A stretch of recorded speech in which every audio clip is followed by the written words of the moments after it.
Same as the same. No less than 3. Yeah, but how many members in total there, Darren? Dan? 1, 2, 3, 4, 5. So 5, half is 2.5, could be 3. 3, yeah. If it was 6, it would be 3. 6. Including council. Here we go. Okay, then half is 3. Different. Good evening, everyone, and welcome to this meeting of the South Ward Community Board on the 13th of June 2026. Nice to see you back, Sylvia. Welcome those who are in the room with us, and also anybody looking in on the screen. So health and safety out through the doors here, or the one came in out into the by St John.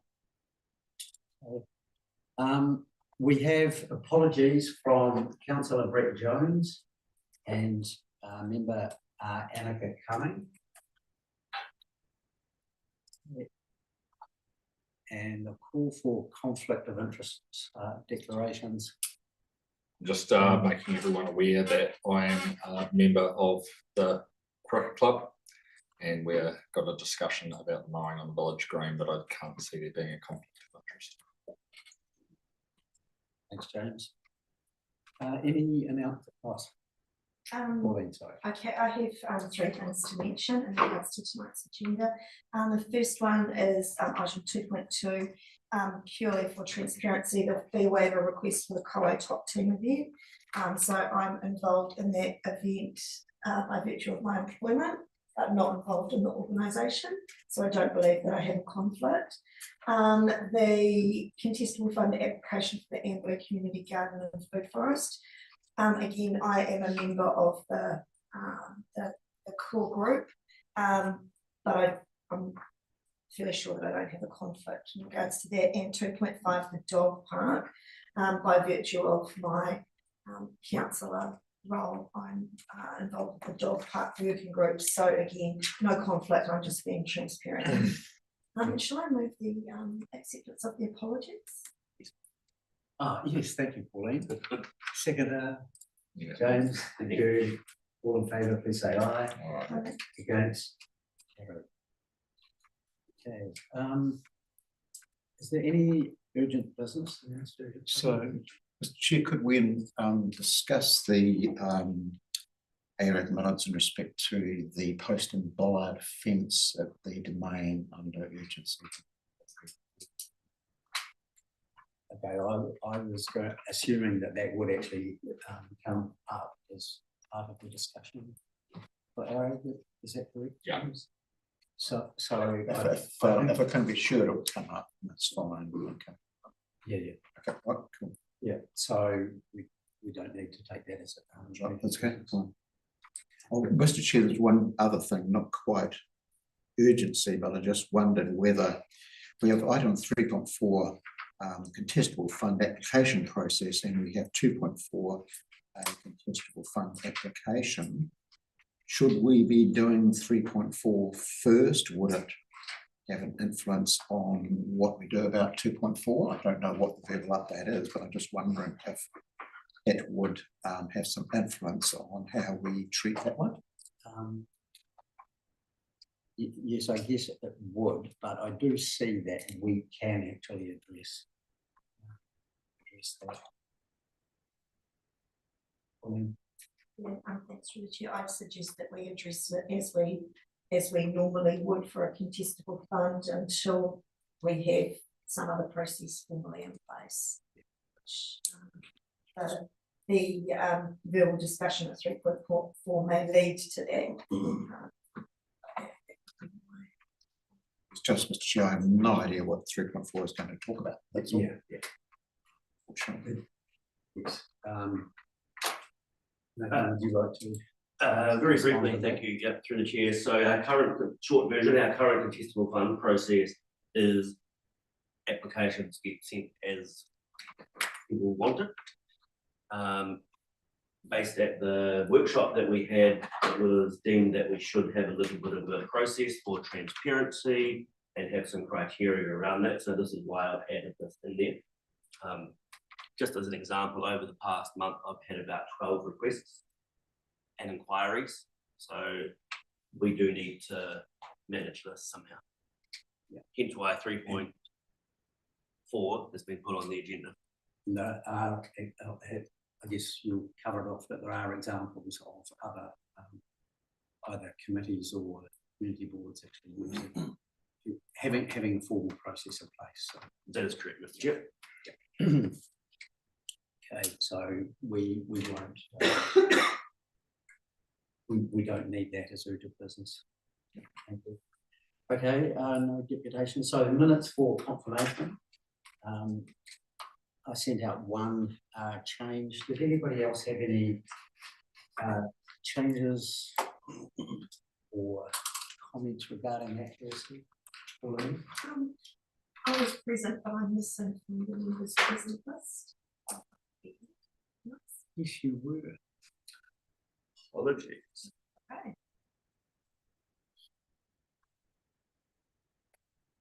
Should have. Should have got this. Okay, so So, Mr. Chair, there's just that one correction that you pointed out to change that to Kauai track. That was all, wasn't there? yes. I've noted that change, Mr. Chair. And everything else that I saw flowed through into the action list. So, would someone care to move that there are true and correct statements? Thank you, James. Hamish, all in favour, please say aye. Aye. Against, carried. Thank you very much. We now move on to item. Oh, do you want to do that now? Okay, yeah. All right, at the very back of your packs, you have a yellow sheet, confirmation of public excluded minutes, and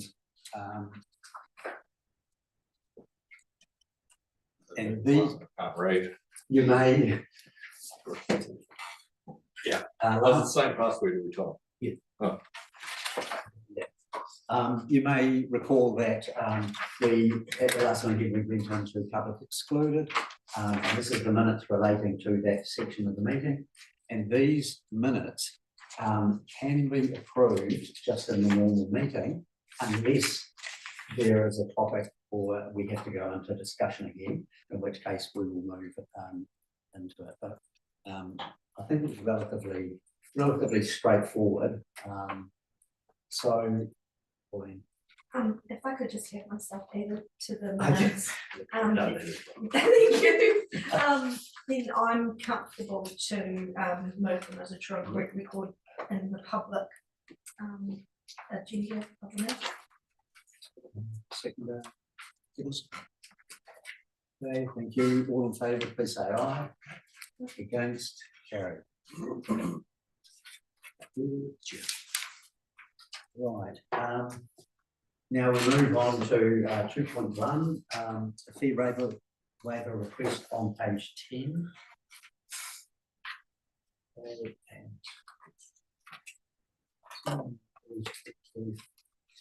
So this or is it? We're just taking it as We would normally take it as read, but I no, it's okay. So it seems pretty clear. The request is to cover 50% of the fee. So the full fee for the period,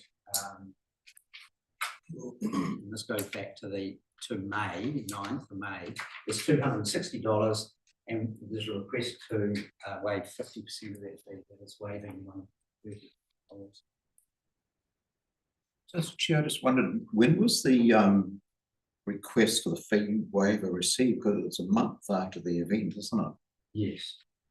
It would have been too late to get into the last meeting, but not by much. I can answer that very quickly, Mr. Chair. I had published the agenda and they literally had come through probably the time I got home. Okay. So within hours, but Yeah, so that's where the delay is. That's okay, that's fine. Actually, Mr. Chair, I'm quite happy to move that the request be approved, quite frankly. Thank you, Kevin. Hamish, thank you, Hamish. All in favour, please say aye. Aye. Against? Carried. Thank you. Item 2.2, page 12, a fee waiver request from the Kauai Top Team event management relating to a waiver. Would you like to just talk a little bit about? Yeah, look, I'm happy to, Mr. Chair. You will have noted from the report that this is a very wide-reaching event.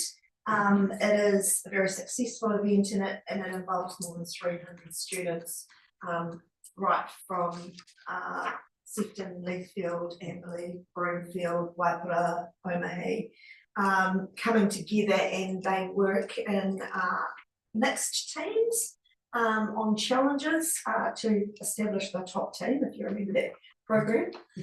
So it's a fantastic event that not only does it encourage cooperation and collaboration on the actual day, but also for students between schools, and it's very proactive in encouraging, you know, that connectivity between the young people in our primary schools.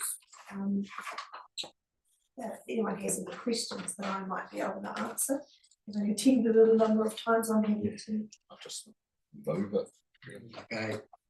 Thank you, James. Yeah. Hamish, seconded. Okay, thank you very much. All in favour, please say aye. Aye. Against? Carried. Thank you. Next. Oh,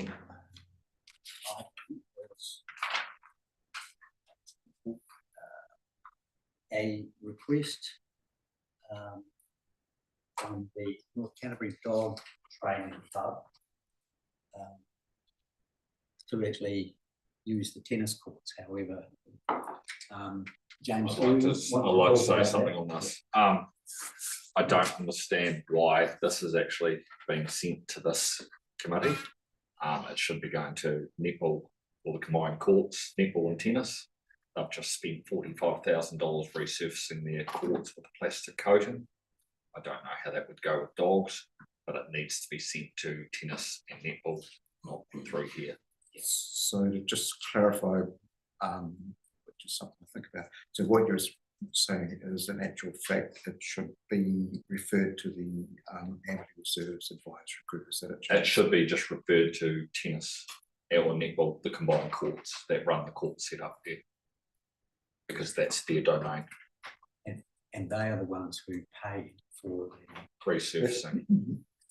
I also wondered about whether anybody else was going to be using it at that time. It doesn't matter. The fact that they've spent a heap on a plastic coating, they're not particularly keen on dogs going on those courts.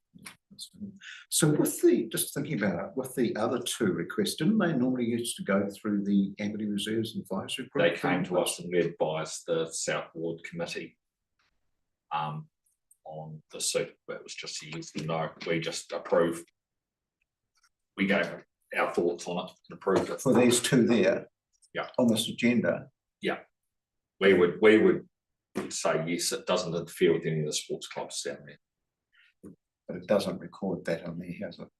No, but it doesn't really interfere with the sports clubs, because 17th November for the top. Sorry, James. I was talking about the ones from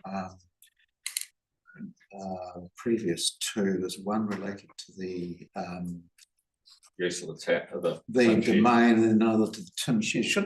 Didn't they used to originally go through the? They used to come through. They used to Has the come through. process changed? Has it? I don't know. It's changed a little bit. Nathan's got an answer there. Yeah, Nathan then Pauline. Through the chair, the advisory group of the South Ward is a board. It was more of a goodwill gesture. Yeah. So now they come straight to South Ward for approval, because that sits with them. The governance team holds that kind of fee waiver sort of process. We're actually working on trying to streamline it a little bit, which will be happening over the next couple of months. Yeah. So That's relating to the fee. that's rather the fee than- waiver. Yes, but that's, that's about the use Of of the an asset that courts. people are paying. so the courts, it has to go, this North Canterbury dog trainers club. It has to go through the combined courts. Which is tennis and netball. So James, do you want to move that it be forwarded to them? I'll move that. it's forwarded Yes, to- I just want to have further conversation here, not at that point yet. Pauline, Yeah, thanks, Mr. Chair. Through the chair, I was just going to say that actually this community board holds delegation for the fee waivers, which is why, to answer Kevin's question, why, although it did go to the advisory group for their advice, we do Yeah. hold the delegation. And in regards to this particular waiver, I'm guessing that that is still on a reserve, so although we hold delegation, I completely agree with James. That the nature of the asset and the financial input recently, it really would be prudent of us to put it back. put it back to the courts, Yeah, okay. absolutely. Okay, Annika has come back, after sending her apologies, and I'd just like to read out what she has said on this particular item. I have read the agenda. The only thing that sticks out is the North Canterbury Dog Training Club wishing to use the netball tennis courts. That is something they need to take up with the two clubs, especially since they have just resurfaced the courts. Yeah. A suggestion for a covered area would be the Leafield Beach tennis court or the courts down at Amberley Beach Campground. And then she's got some contact details. Netball is probably the best one to contact as it's the netball season, and they are using the courts as well as the after school program, which is there from 2 through till 6:30 daily. That's fantastic that Aniki has also offered some alternative suggestions as well. I think. So, Mr. Chair, I think the tennis people, they actually have a license to occupy over that area from the council, from memory, Probably yes. which means that basically they're the owner occupier, so it should definitely be owned. Yes, I think we all agree with that. It's just listening to all the input. So we should go back. Well, James is going to move. I think they should be pointed in the direction of the tennis and netball, Yes. or those two other options that Annika has stated. They need to look at those two We can ideas. include that as a second. Yeah, recommendation. Idea. so the tennis court at the camping ground, that is something that we have control over. It is on a reserve, so we do have delegation Yeah. for that. That would probably be more suitable. So are we gonna? I would, they need to talk to other people, not us. Yeah. The beach community might be. Yeah, the beach community and the Leafield beach community, because they've Yeah. resurfaced their courts, so. Yeah, through the chair, that's exactly what I was just going to say is it's a similar situation potentially. And it goes back to Kevin's point of, you know, in the past, we would go to ARAG and ask for their advice. Yes. Before we made a decision, because we don't always know. Yeah, You know, the ins and outs, so those are suggestions, those two places, the delegation still does lie with us, but I'd be very uncomfortable of approving anything without first, you know, Yeah. having a conversation with those communities. Okay.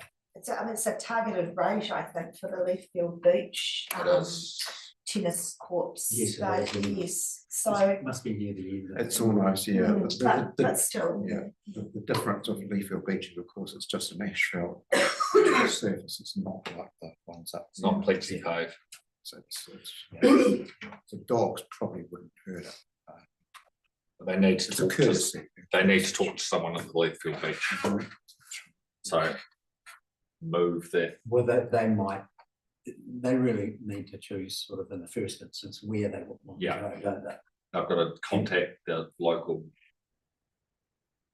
people in charge. of the Chair boards. of the Chair of the Leafield Beach Residents Association and And- chair of APRA. Amberley, yes, yeah, and the Yeah. Amberley one too. And then it would probably still need to come back to us for a formal, Yeah, for a formal decision. Well, if On it a goes to the fee- netball on a courts, if fee they're waiver. fine with it, that I'm fine. As long as those local boards, committees or whatever are happy with it. Yeah. It doesn't need to come back here. fee waiver aspect. That- No, there's no fee. There's no fees, okay. All right, so I think we've got the two themes to this. One is recommending they in the first instance talk to netball and tennis. Yeah. And the second one is that we are offering the suggested alternatives of the tennis courts at the two beaches. Yeah, and they have to contact either the Amberley Beach community or the Leafield Beach community. Yes. Okay, we're moving that. Yeah. James? Hamish, thank you. All in favour, please say aye. Aye. Against? Carried. Okay, thank you very much. Now we're on to 2.4. On page.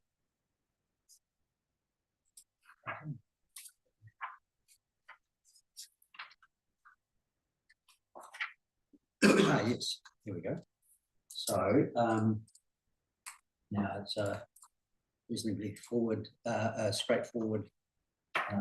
Here, the Amberley Community Garden is a project that's likely to cost up to about $10,000. And they have come to us through the contestable fund or targeting the contestable fund for an amount, and the words are up to $5,000. And primarily it's for building 60 metres of accessible pathways connecting the beach road access with the reserve space, playground and community garden areas. So does anyone have any thoughts? Yes, so Mr. Chair, I noticed they've been quotes, but they haven't actually included them.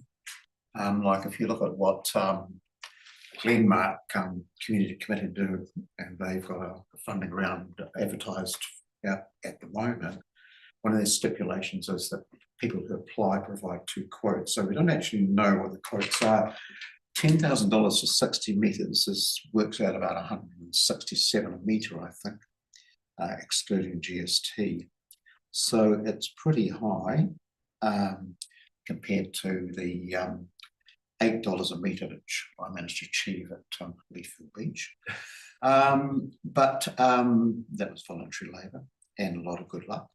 I just wonder about that. So they haven't told us where they expect to get the other $5,000 if it is 10 grand in terms of what their funding plan and strategy is.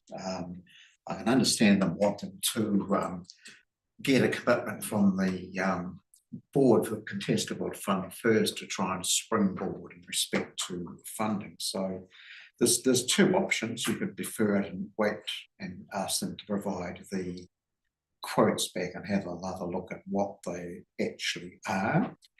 Or you could say, well, we would provide 50% of the cost up to the limit of $5,000. Option. Any thoughts from anyone else, Pauline? I guess I'm just going to ask Mr. Chair, we do have Jackie in the room over here, who might be able to answer some of those questions if it's appropriate. Mr. Chair, I'd be Processes. very pleased if Jackie would speak. About speaking rights,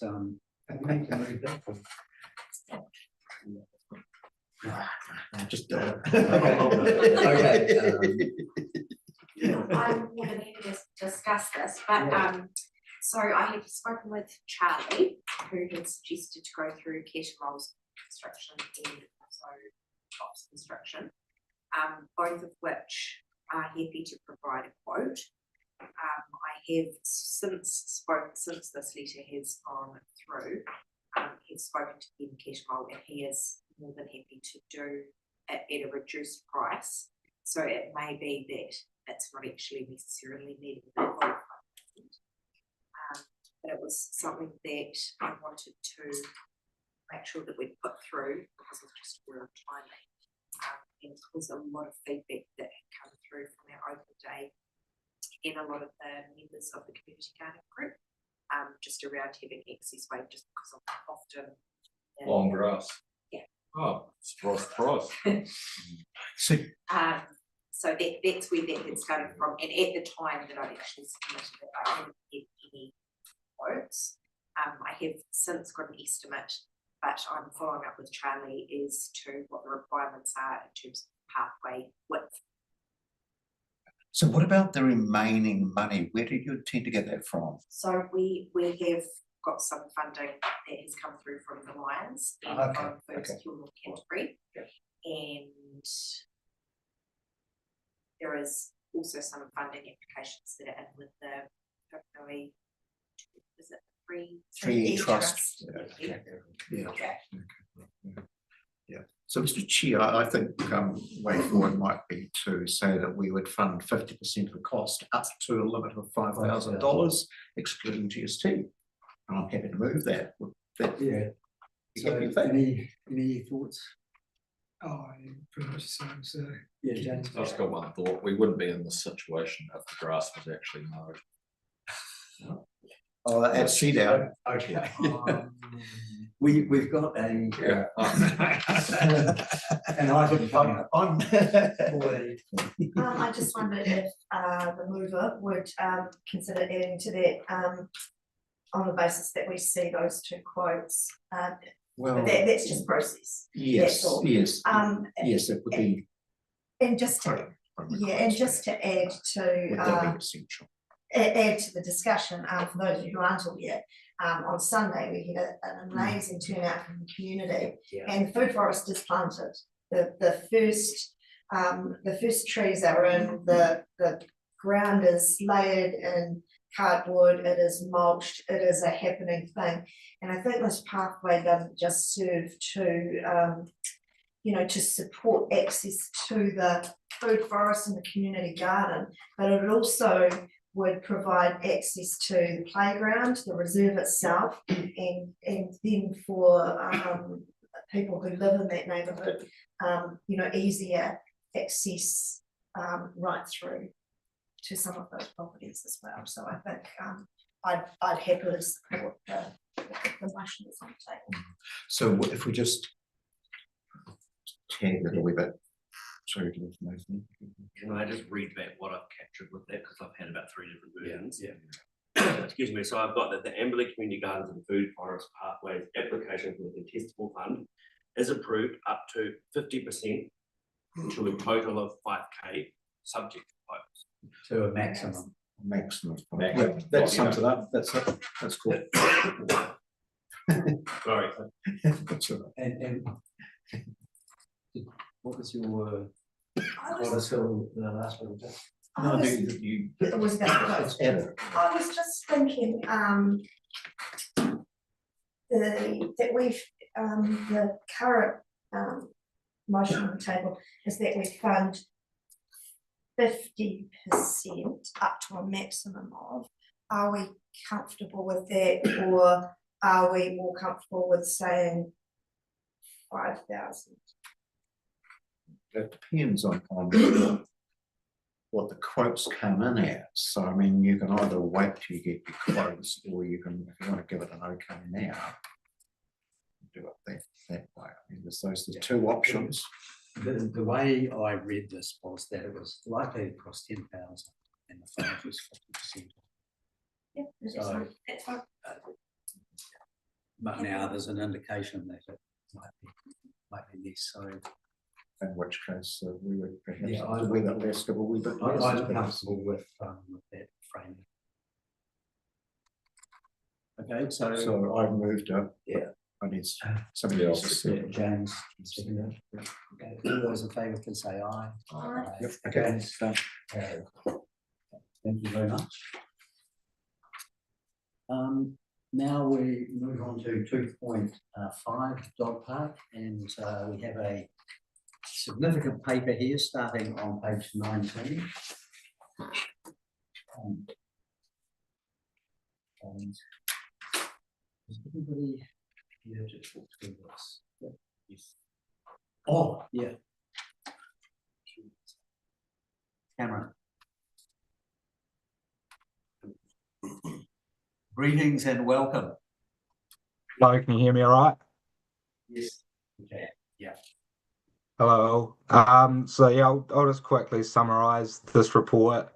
So just for a bit of clarification, at the February community board meeting, we'd only completed surface level investigation for both the Grierson and Saleyard sites. This meant we followed the intent of the board's resolution while also developing our understanding of processes for a dog park.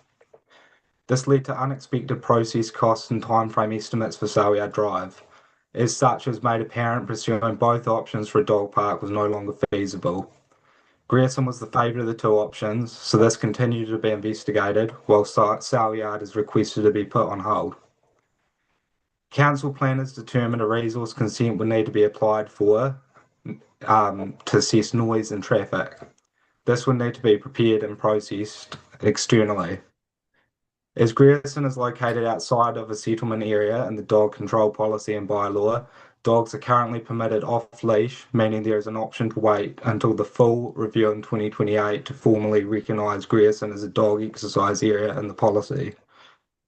There are no adjoining landowners to consult with, and the Amberley Beach Residents and Ratepayers Association were written to provide their feedback to the proposal, and they discussed at their May meeting. It was understood that there was no opposition to the proposal. Further investigation of the addition of a dog park as a policy in the Reserves Management Plan identified that a case can be made for a minor amendment foregoing the full notification. Officers considered it reasonable to explore a minor amendment where viable, as it enables an efficient approach that reduces time and cost pressures while still achieving compliance with legislative and policy requirements. However, if the community board feel further consultation is required, they can recommend this goes through the full notification process as outlined in Appendix 1.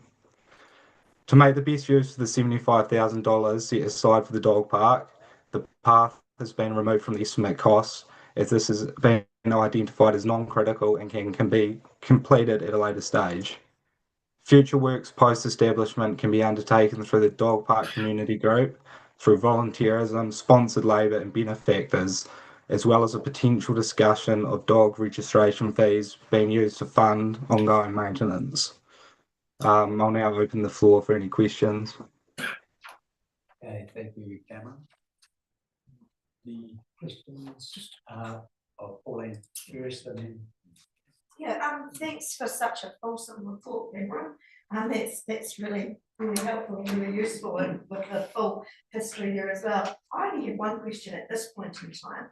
And I'll just say I'm really pleased that officers have suggested the minor amendment route. With that minor amendment, if the council is in mind to approve that as a process, can that minor amendment process include a basic consultation of residents? Or would the process happen without that consultation?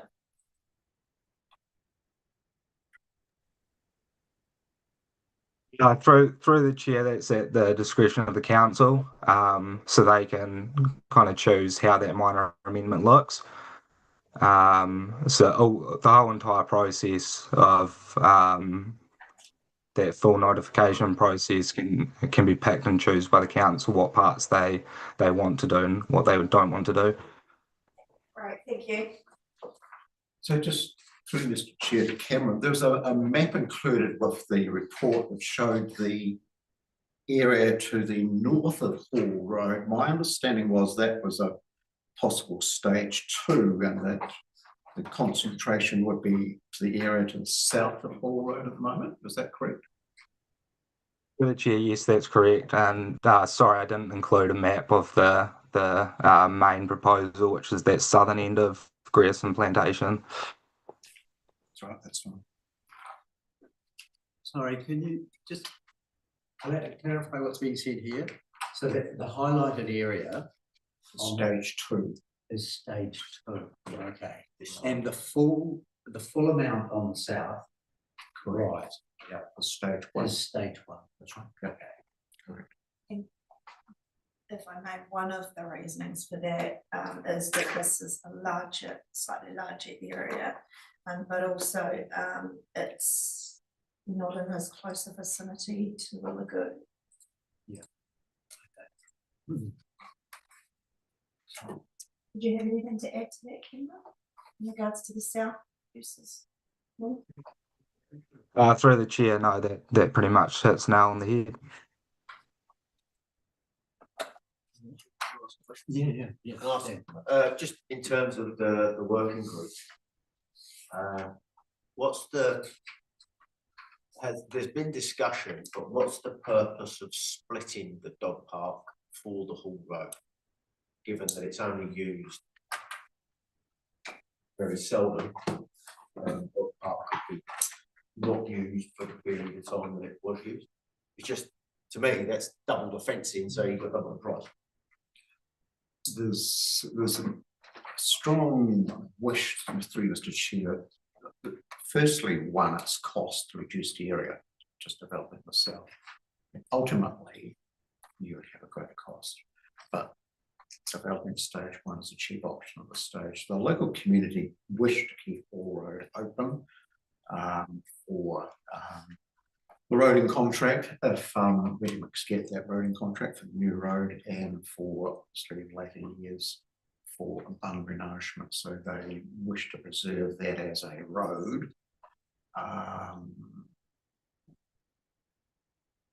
Possibly you could, as you say, fence it, just put gates, etc. But this stage is purely a cost reduction measure. Yes. So is there anything to do with big dog, small dog? Yes, that was the other idea, that and when it became stage 2, it would be for small dogs, whereas the south would be big dogs. Okay, but at the moment it's all one. It's all one point. Yeah, no, I was just going to add to that, just through the chair, that you know, initially, I mean, ideally, if there could be 2 areas, one for large and one for small, that would be fantastic. But I think initially, you know, there's just a need and a want for a dog park, you know, to start with. And yeah, Kevin's quite correct in what he said in regards to Dan's question, you know, of are you separating? It would be to separate the large and small in the future. And of course, if we were to fence the south and the north at this point, then it would be more costly. Are you able to have a discussion yet, Mr. Chief? Yes, I'll just see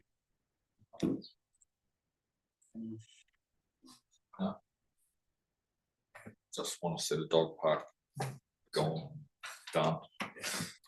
So, Mr. Chair, the report asked us to do a couple of things.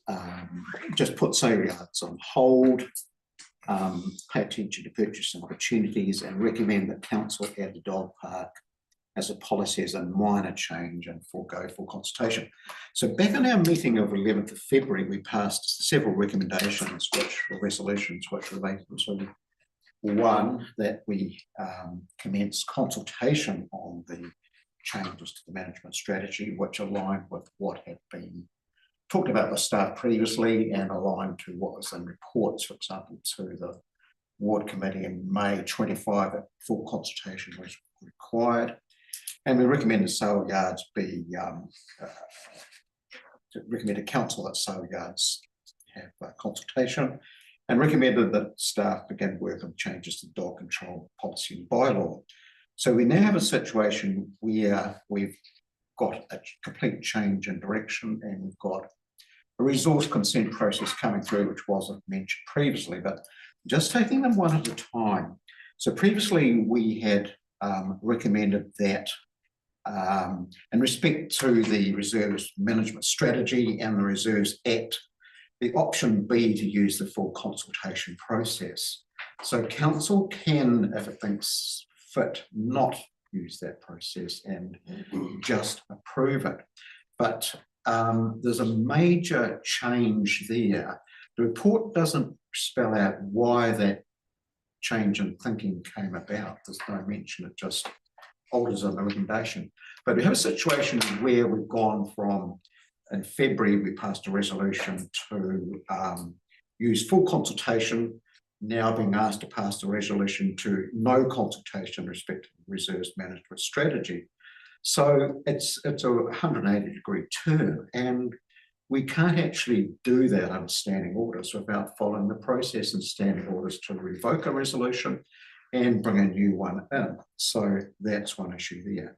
The other issue with making a recommendation to council at this stage that we change the Reserves Management Strategy to allow for Grierson to be used as a dog park is that we don't actually have a resource consent for it.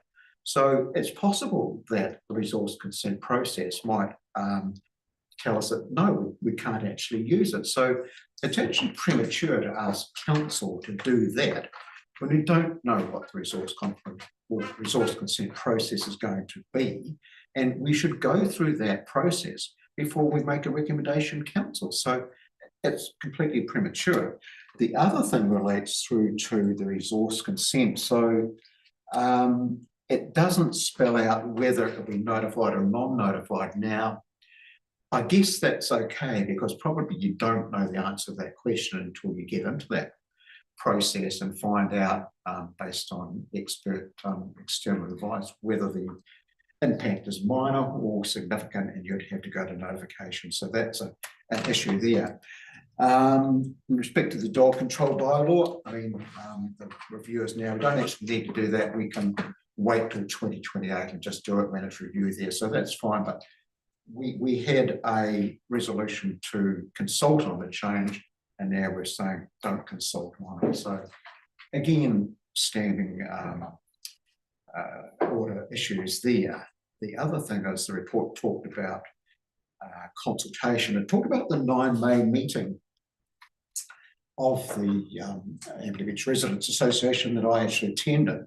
So Tony Treewillock made an update to that, but there's no vote to that. So it's not correct to say that they approved it. So certainly in the comments they made previously, comments on their Facebook, and the advice I got again from the chairperson today, the expectation of the Amberley Beach community is that there will be consultation. So I think, given the Local Government Act says that when you're making decisions, you should take into account views of the community, we should be talking to the local people down at Amberley Beach. Now, you've got a resource consent process muddying the waters here as well. So if that was a notified process and went out and people could submit on it, that certainly counts as consultation. But we don't know whether it's notified or not. So there's all those considerations there. I just do not think that at the present time we can actually adopt this resolution here. It's out of sync in terms of the resource consent process and the reserves management strategy, and we don't have any consultation. So we have got ourselves in a bit of a bind with a quicksand there. I was thinking what we can do. So the important thing is to get on with the resource consent consultation process. Now, I do have a resolution which I think gets us out of the bog, moves us forward. Just before you put the resolution, Okay, that's fine. Yeah. Could we have some comment back from Cameron and Dan as to each of those particular issues? Are you referring to consultation? Chris? First off consultation, then we'll look at the resource consent Yeah, and then the resource management strategy I'm just, issues. yeah, I'm just looking back through some of the other, because you'll have known that this dog park issue has been going on and on and on and on for a long time now, and we've tried down at Leithfield, Bursley Terrace, back to Grierson again, and I seem to remember a lot of the wording we used, and this is probably a bit of a confusion about the use of the term consultation. Because when we went and we were looking at Hursley Terrace, we went and consulted with the neighbours. And I think that that's where the confusion has come, because when I look back through the minutes, it doesn't talk about specifically the Reserves Management Act in the special consultative procedure. It just talks about consultation. And if we follow true to form, what the consultation that we have been having has just literally been speaking to the people that are in direct connection with those pieces of property. So probably need to be a little bit clearer. Actually, you know, if we are expecting the full special consultative procedures, and I know that I seem to remember that that's an 8-week process all in itself. And an expensive one. Yeah, well, yeah, And expensive, yeah. so, but I'm not saying you can't do it. I'm just that's where I think there's a bit of confusion about the word consult and consultation. Do we have any idea of what that process might? I think what they've, I mean, you know, that's a long time, and obviously the cost is significant. Cameron, I think you provided the cost for the process to the dog park working group prior to the April meeting. Through the chair, I think it's also on Appendix 1. So I'm just getting the page number. Page 32 and goes on to page 33. So it's 3 to 5 months for the full review. And have a look at the estimated costs at the bottom.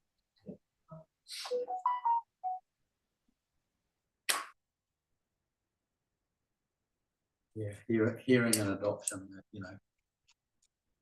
So internal costs, yeah, 5 to 12,000.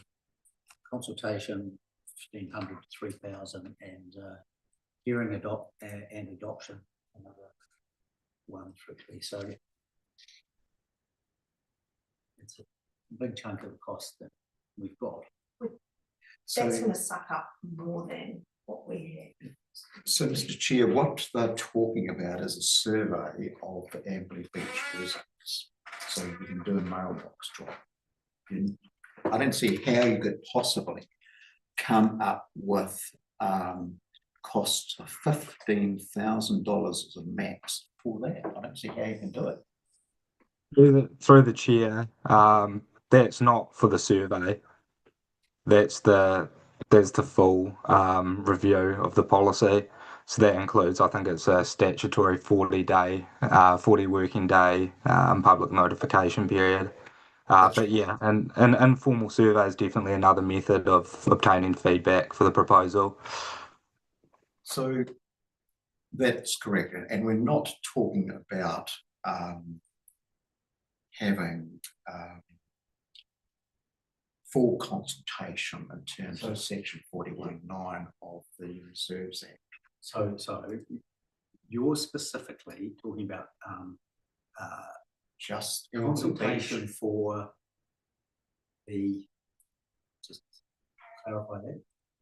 It's consultation with the Amberley Beach community on the use of Grierson Ave only.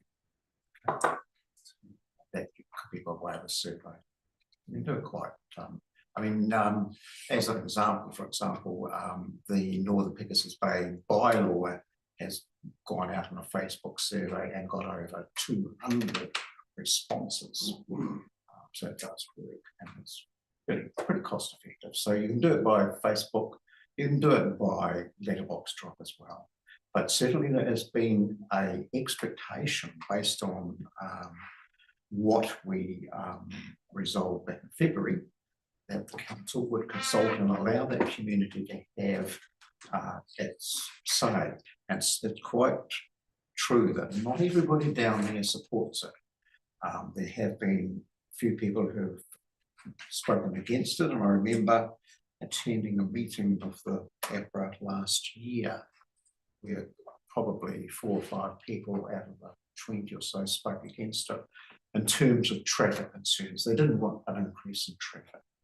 And certainly Mark Coulthard, the chair, had a comment, well, yeah, as a dog person, I'm in favour of it, but I think that other residents there should have the opportunity to have a say in it. I mean, it is, for that community, it's quite a significant change for that community. Thanks through the chair. I just wanted to point out a couple of things. If we look at the bottom of page 22, and actually that resolution, officers are instructed to commence consultation on the necessary changes to the reserves management plan. We actually don't have delegation to instruct officers. Council has delegations So, to do that. yeah. However, I'll just take you back to my very first question of Cameron, and that was, if the Southwood Community Board recommend to council that this is undertaken as a minor change, council can decide on how that will look. And I would be very, very surprised. I mean, we can even make a note in there that we recommend some sort of consultation. I'd be very, very surprised if council actually weren't going to have the same discussion around consultation. So I wonder if we are getting ourselves tied up a little bit, and if we could just potentially recommend to council that they explore adding the dog park as a policy in the reserves management plan as a minor change, and then we note, whether it be through the discussion in these minutes, our feeling in regards to, you know, some sort of community consultation. So there's a couple of things there, Mr. Chair. Why, I'll get back to what I said. Why are you asking council to change the reserve management plan at this stage when you still don't know the outcome of the resource consent process? Also, as I said before, you're directly against standing orders. We had this earlier this year, if you remember, when we had a notice of motion to change a previous resolution, revoke that and bring in a new one. Now, that's pretty straightforward. It doesn't need to hang up and delay us at this stage. Could I read what I would intend to submit as a resolution? I think it gets around it. 1, the board receives the report and notes the change progress and direction since the report of 11 February 2026. It instructs staff to proceed with the resource consent process with use of the Grierson Ave Reserve site as a dog park as a matter of urgency, and report back to the board, A, if this is to be a notified consent process, or B, if it is considered a resource consent after investigation is not required, because that could be the possibility that the provisions in the district plan respecting noise, traffic, etc. aren't breached. So that's always a possibility. 3, should no public consultation result from the resource consent process, then the board instructs staff to consult with the wider Amberley Beach community and use of the Grierson Ave Reserve dog park. 3, the board notes the previous recommendations made at a meeting of 11 February 26 are now contrary to the proposed direction and actions contained in this report. And 4, having regard to this new information and the need to comply with standing orders, the board requests that when results of the resource consent process and or consultation are reported back, the CEO provide appropriate recommendations to revoke the resolutions made at this 11 February 26 meeting, provide alternative replacement recommendations to advance the project and comply with standing orders. So you don't have to do anything now. You can tidy it all up. Basically, once you get your resource consent sorted out, that's the real crux of making things go forward, is to get action on that resource consent. And that then feeds into everything else, because at the moment, with these recommendations here, we're totally out of sync. We need to get the resource consent going. We have I think, an ethical consultation, an ethical need to consult the Embley Beach community, and then everything flows after that. So that gets us going, and we can make progress without getting tangled up in standing orders at this stage and asking council to do this, that, and the other thing when that's there. But in respect to what got raised, the recommendation, the resolution back in February that we go to consultation on the resource management strategy was to get information back which would inform the board then as to making a recommendation to council on changes. And we weren't making a decision on changing that. We just wanted to get consultation and feed that back. With the dog control bylaw, I recall the CEO suggested that time that that was required, which is why we added it in. And okay, now it's been pointed out that after further investigation, we don't actually need to do that. We can park that to 28, and that's fine. Absolutely no problem with that. But I think that this wording here gets us underway in the resource consent, covers off the issue of consultation. You don't want a situation where you went to consultation with the Embley Beach Committee people, and then you had to do one on the resource consent as well. You don't want two, you only want one. So if the resource consent had to be publicly notified, that's fine. Covers it. If it's not publicly notified, then do your survey. That's the step, and just report that back and move on from there. So it meshes together. It's in sync. It leaves the standing orders issues around the previous resolutions to a final wrap up, but CEO can just write what he needs to do to bring effect to what we want to do. We vote those resolutions, give us a new set, we adopt that, and we're then done and dusted. But at the moment, my view is you're in breach of standing orders. You're out of sync because you're asking council to do something without any consultation, and resource consent issue still completely outstanding and unknown. Why are you asking council to do that? So I just put Pretty clear where you're coming from. I just wonder, Dan or Kevin, perhaps if you can give advice in regards to the order of resource consent, reserves management plan. It feels a bit chicken egg to me at the moment. It may just be my naivety. And also in regards to resource consent costs, if this is a direction from this board, then which budget are they coming from potentially? So the consent will have to be done by next month. I just am concerned about unintended consequences, and I don't feel that I have enough information at this point in time in regards to that process. Well, Mr. Chair, I think Kevin makes a plausible argument about to do the resource consent first. But you're probably right about the chicken and the egg. The resource consent is the more expensive process to go through, and you really want to know that you're going to get your reserve management plan agreed to, because you could go through the resource consent process and then get to that point where consultation says, no, we don't want it. In which case you'd have to be recommended to the council that it be subject to the resource consent. Wouldn't you? What's the point of it?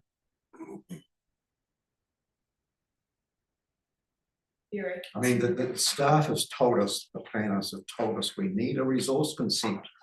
It's come out of the blue. It wasn't talked about before. It's not something we wanted, not something we dreamed up. It's come from staff. We need a resource consent. If we need a resource consent, it's going to cost, full stop. You don't get them for nothing. I'm sorry, that's the way it is. The advice from staff is we need a resource consent. Cameron, have you got any comments on what Kevin's talking about? Through the chair, no, I've got nothing further to add. So So, Mr. Chairman, my apologies. I ran some copies of this all distributed and left the damn things behind. It might help if we've got some copies. And we had a wet tea break. Potentially we might have to. I'm just wondering, and I'm looking for some advice maybe. Is there a methodology or a process here where we could recommend the resource consent process and the reserves management process inclusive of some form of consultation to council?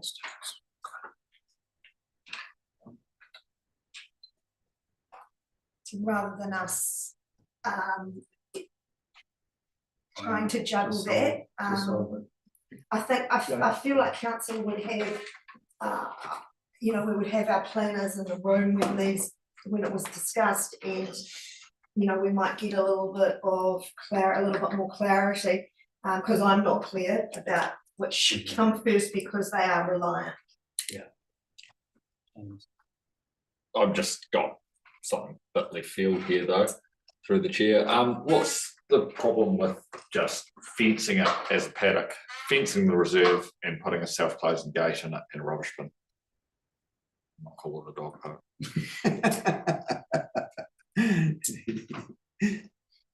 It's rural. So you can have a dog off a leash. So that's the other side of the road is rural. Am I correct there, Dan? Zoned rural. I think it's So- outside town boundary. Yeah, so if it's a fenced reserve with a self-closing gate and a rubbish bin, does it have to be called a dog park? Well, Mr. Chair, I think That's for some of those people that are, well, whether they're for or against a dog park, it would be somewhat disingenuous at this stage of proceedings. I'll get where you're coming from. It's just that we're going around. Thinking, but I think it would be considered disingenuous if we were to just say, we've just fenced a reserve, so help yourself. Yeah. so, Mr. Chair, there is another option that we basically at this stage just ask staff to proceed with the resource consent process and report back, as I said, on whether that's notified, non-notified or needed, and see what that feeds back to us. If it's not needed, after investigation, it does clarify things, but it's complex. We've got the stream of the reserves management strategy, the dog bylaw, consultation, resource consent, all these 4 things all meshed up together. And it's, I think I put it in a logical flow, but if you want to keep it simple, just do the resource consent at this stage and do nothing else, just noting that there are other issues which we hold in abeyance at the moment until we get the advice back in resource consent. That could be a very simple way of doing it. It gets it booted, goes forward, and we just park all the complexity for the moment, give ourselves a breathing space, and we can look at it again. I was going to suggest that we go through each of these. Okay, all right. But you know, before you raise the simple one-line issue. Yep. And overall, I believe in simplicity. Simple way to go about things. So, are we going to lose anything by doing that? The last thing, that We haven't Seeking examined, advice? we parked a whole heap of issues. We parked public consultation. We've parked. so your alternative one would be The alternative would be number 1. Number 2, staff to proceed with the resource consent process and as a matter of urgency, report back to the board if it's a notified consent process or if it's considered a resource consent after investigation is not required. And then you'd have 3, something along the lines that the board notes the complexities of this project, Yeah. I don't think we etc. So forth, or something like that. So basically get it down to 3.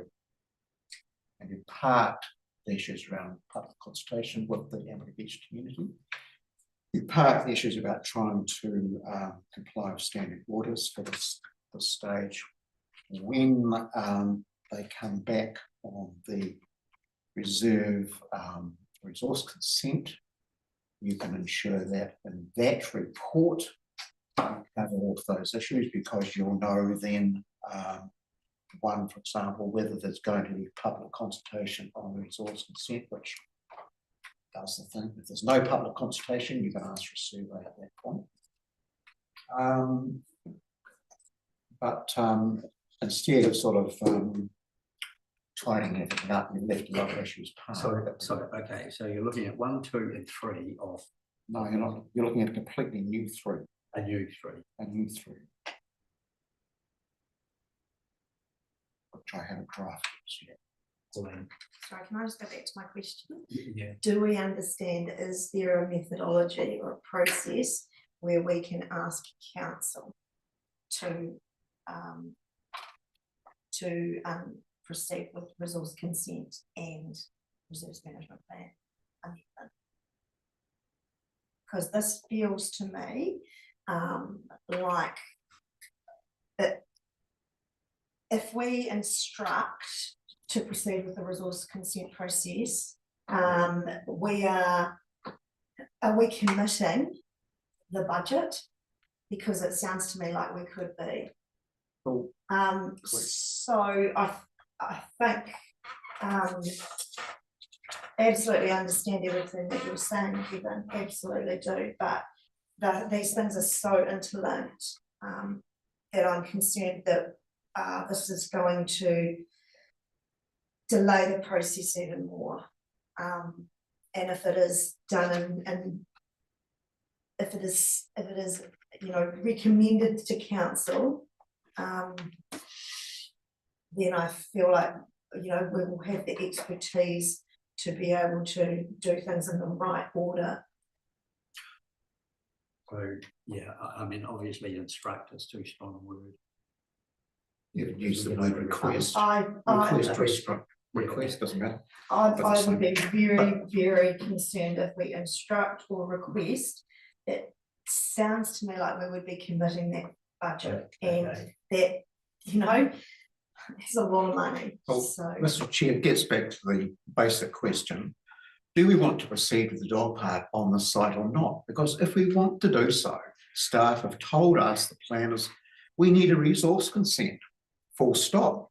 We're not going to get a resource consent without spending money on it, full stop. It's that simple. It really is that simple. Yeah. If we want this project to go ahead, we need to go down this resource consent process. The first stages of that are going to be get some expert advice on traffic and acoustics. And at that stage, it would be possible to ascertain, okay, no, we don't need a resource consent. We can do it as non-notified, we've got to notify it.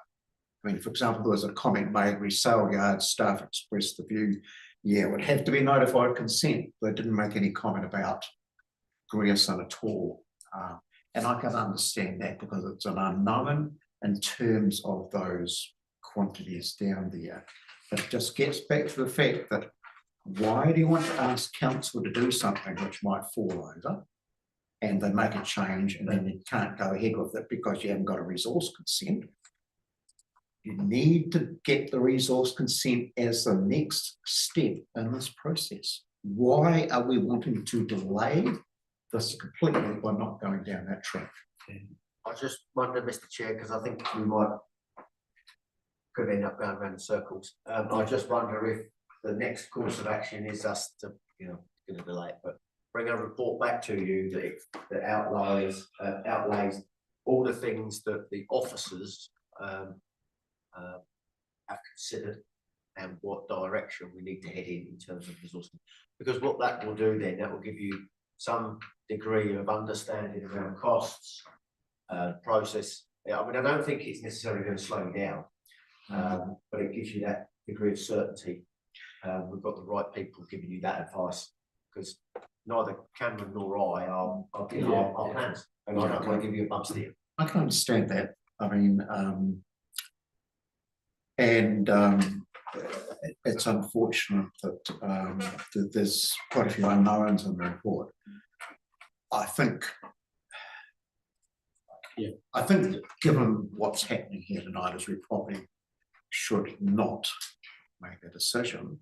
But I just wonder if we can either bring that back to the next meeting, or have a special meeting, or just have a other thing might be we can have a workshop and get away from the formality of the meeting and just thresh a few things out beforehand. We do need to know more about the procedure, as Pauline has indicated. But I mean, I see things in black and white. Yes, I guess yeah. Pauline sees shades of grey. Mhm.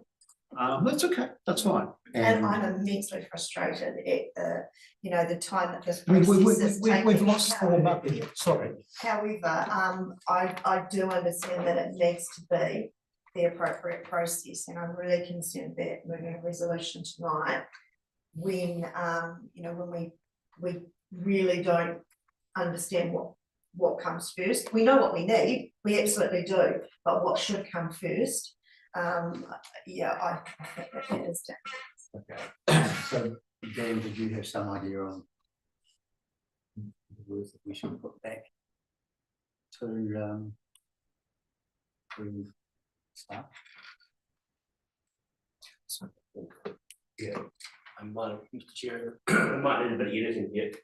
But excuse me, the community board requests a further breakdown around costs and procedures for the dog park to proceed. I think it would be that the board receives the report and, as I say, notes the change of direction and complexities with respect to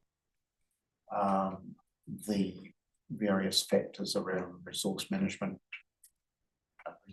resource consent, reserve strategy, and other matters. And in view of this complexity, requests that a further report come to the next board meeting or special meeting beforehand, covering the issues raised at the meeting. Something like that. Yeah, thanks through the chair. I am wondering if we don't in fact need a recommendation. I think that Dan has picked up what we need, and it's a pretty simple request. I don't know that it needs a formal resolution to tie us. Well, I don't know, it's Dan, broad what's your enough take in on giving that? directions, then. You've got the report in front of you with recommendation. You need to make some decision on that, even if it's just something to let it lie on the table or refer it to Stone. So excuse me, sorry, I'm losing my voice this week. Could you make a recommendation that this report is placed on hold until the COO comes back around the complexities? You're not making a decision either way, you're just placing it on hold now. Yeah, I think that'd be good. Place it on hold. The further report comes back on the complexities and of the process, together with updated cost estimates. And if we do that lie on the table, then it would be the first item on the next agenda, according to standing orders. And then you probably heard what the concerns are around the complexities, I'm sure. Okay. I mean, look for a mover. Do we need to move to let something lie on the table? Or do we just leave that on? We should move and So I think slowly. you should move. Correct. Yes. So I've got that the board received the report and notes the complexities of the process and request that the report be placed on hold with further information to come to the August meeting. I think the correct Further terminology information. is, As discussed at the meeting. I think that the correct terminology is, it's the report lay on the table. Okay. I think that's the correct terminology, but I'm honestly, I'm not sure. Nathan, can you just make sure that you add an action to provide a report about the resource consent and all the complexities associated?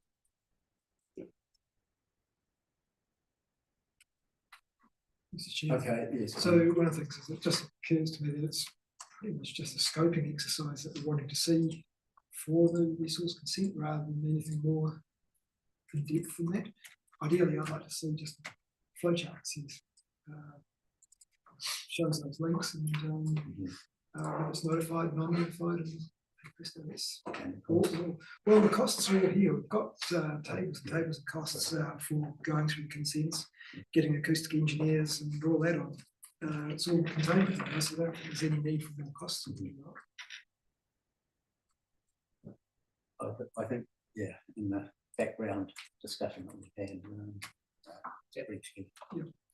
I'll ask Andrew, the planning manager, to be. Okay, so a mover and a seconder.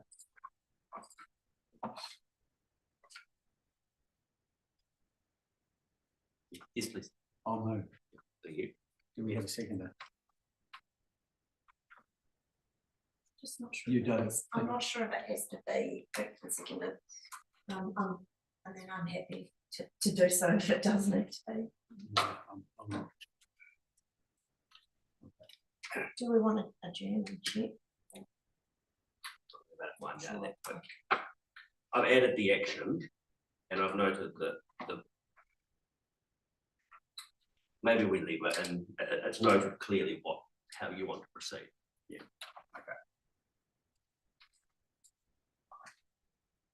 Okay.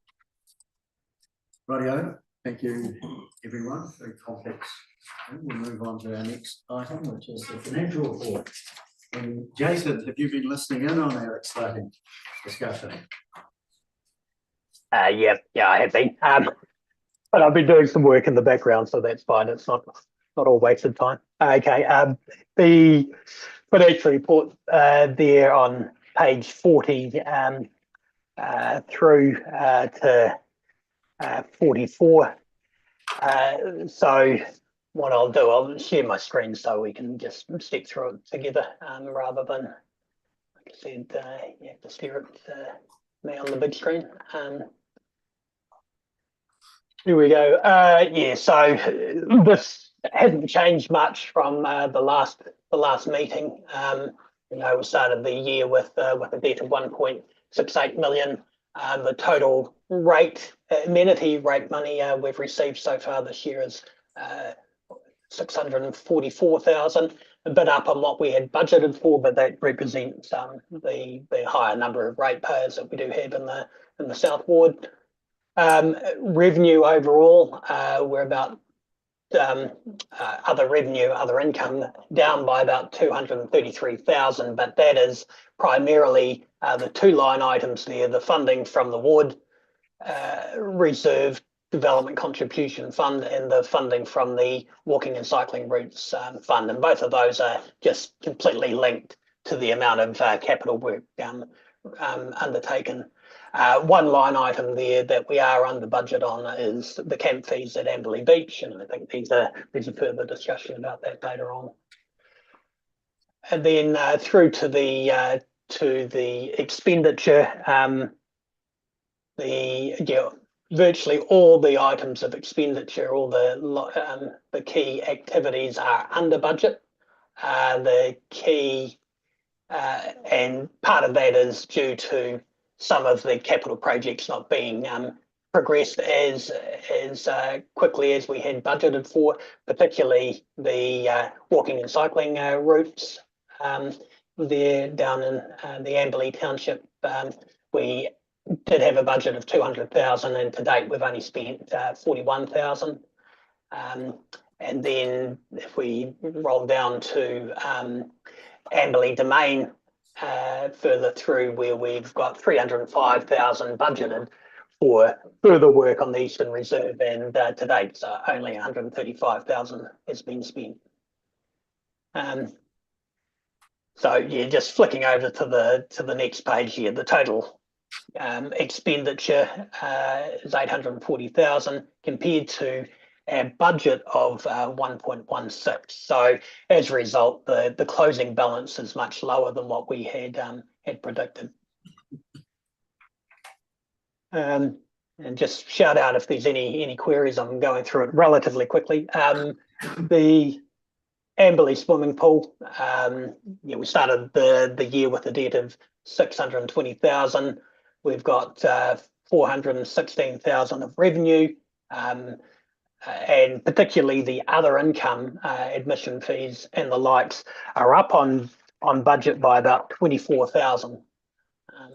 And then overall expenditure is down on budget, particularly salary and wages and electricity. And I do point out, and it is in the action list to do, is just to confirm that with the electricity provider. But at the moment, we're only being charged line fees. But it is an action point that will need to be resolved before the end of the year. And yeah, it's just have not had a chance to follow that through properly. But at the moment, we've got a debt of only 410,000 on the swimming pool, and you know, it will only be a few years worth of the capital rate left to clear that debt.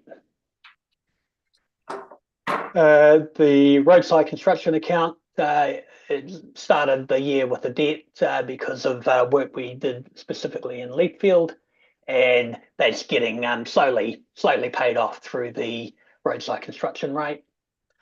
The Amberley Beach foreshore protection, obviously the major work that was done in the 23-24 year, 24-25 year has come through as a debt of 289,000 at the start of the year. The rates plus the transfer of the camp fees from the amenities account has gone into to repay or to service that debt. So at the end of April, the balance was sitting at 260,000, and we've got a range of the special funds. We've got the town reserves development contribution fund with a balance of just over $1 million. So that's set aside to do two further purchases, two further neighbourhood reserves scattered throughout the Amberley township. And one of them is budgeted for in the 26-27 year. And I think the third and last of those neighbourhood reserves is planned for the 28-29 year. So, Mr. Chair, can I just ask Jason a question about that? So, Jason, with the Amberley Town Reserves Fund and the $1 million for the two new reserve areas, yes, what percentage will we charge to development contribution, and what percentage to the amenity rate? Is it 80-20 or 90-10? I think it's 80. I think it's 90-10 for the town reserves. I stand to be corrected. It's one or the other. I know the walking and cycling routes is the next page over is 80-20. So I suspect it is 90-10 for the town reserves, as was the case with the Eastern Reserve as well, or the ward reserves. That 90% of the predicted cost of each of those projects were necessary because of growth, and 10% was due to existing ratepayers benefiting from those works. Cool, thanks. Okay, walking and cycling routes on page 43, balance currently of 205,000, but yeah, we have only spent a small amount of the budget that we had allowed for in this financial year. And the ward reserves, there's still balance of 447,000 in that account, but there is, again, we haven't spent the full extent of the budget that was allowed for in this financial year. The Amberley Beach Reserve Fund is just transferring the small remaining amount of that account into the Foreshore Protection Fund, and the Leithfield Beach Reserve Fund is there was a debt left over from the construction of the tennis courts a few years ago, and that is will be repaid by the end of the year. And then finally, the Reserves Contestable Fund, at the end of April, there was a balance of 28,466. The following page is the full reconciliation there, acknowledging that there was 27,500. Oh, wait a minute, have I? Yeah. I think I continually forget to allow for the $10,000 that has been assigned for the bowling club, and then a further $5,000 approved tonight. So that will mean that there is the unallocated balance will be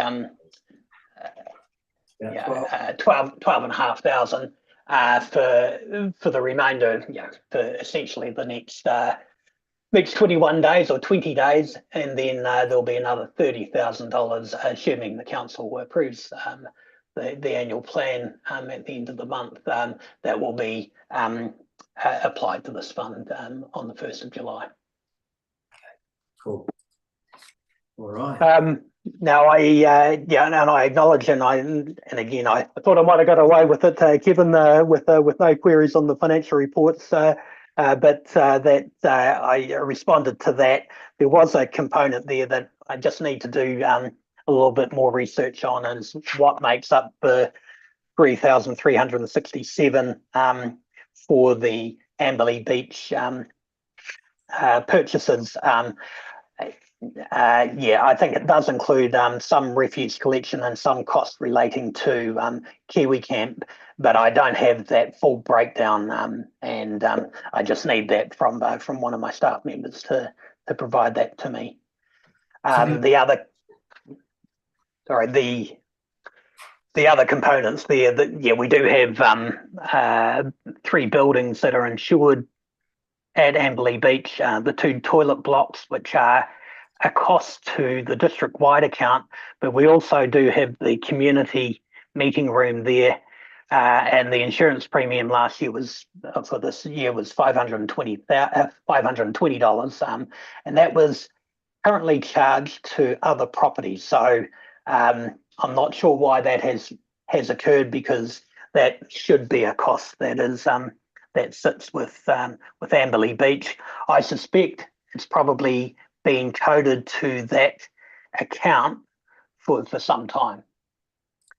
So, but I'll dig down to see the reason why. The final query you made, Kevin, was around that foreshore charge. That figured that out. And that's just a standard transfer that we've done for some years. And it is part of the funding process, specifically for the Foreshore Protection Fund, and we had allowed for it in our initial budgets for the annual plan, but we will need to specifically look at it again when we look at the next long-term plan. So just Jason, the only other question relates to the Kauai track. We still don't have any charges back on that. I also wondered why it was placed under the Colbeck Reserve and the Leithfield Village accounts. It would have been done.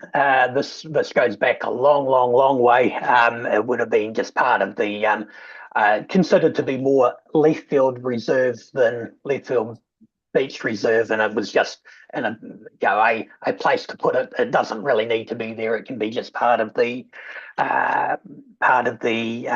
Southboard amenities account. We can realign it to that, so it is quite clear what it's used for. But I see the staff working down there again the other day, but we're not seeing anything flow through for their time against the $3,000 budget. So anything. Yeah. I accept that, and that just we just need to make sure that if the staff are doing some work down there, that we have an appropriate project code for them to apply that cost to and assign that cost through to that line item to match the budget. Cool. Thank you. Okay, that's great. Thanks, Jason. Any other questions for Jason? All right, thank you very much, Jason. Okay. Yeah, really appreciate it. Cheers. Thanks, Mr. Chair.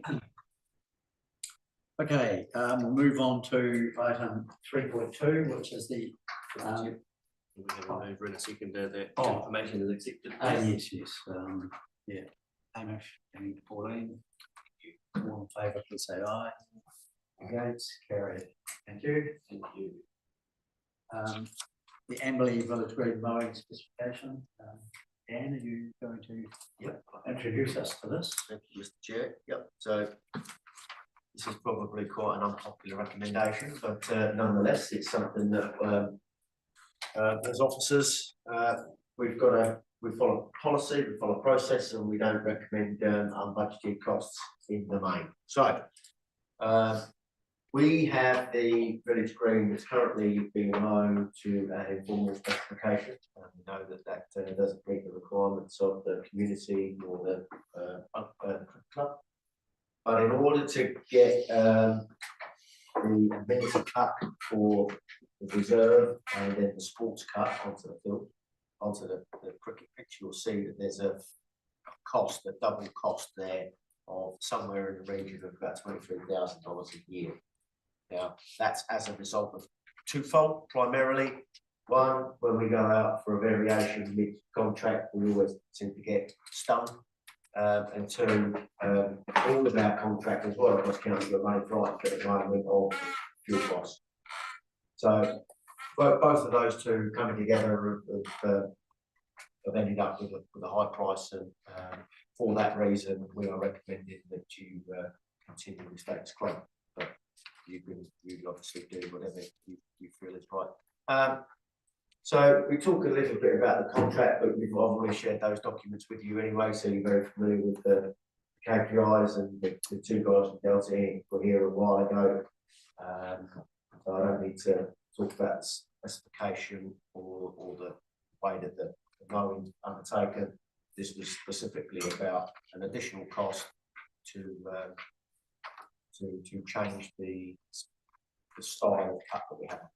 So that said, Mr. Chair, Okay, just before I call James, under clause 20 there and B, I guess that is per month, isn't it? $13.51 per month, page 48. yes. Okay. Open to the floor.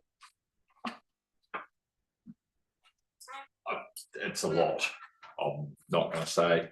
I think council recommendation is pretty accurate on it. But is Delta going to be able to mow? Because the soccer fields are supposed to be mowed to a sports cut, and they can't do that. Are they going to mow it all season to a sports cut, or are they just going to mow it to a sports cut when they want? Or are we able to transfer that sports cut from the summer, from the winter that they're doing there, to over there? Well, Mr. Chair, we could probably ask the question. Because the soccer field doesn't need a sports cut. The council's paying for a sports cut on that field. But as we saw when we walked over it in February, there was definitely not a sports cut field.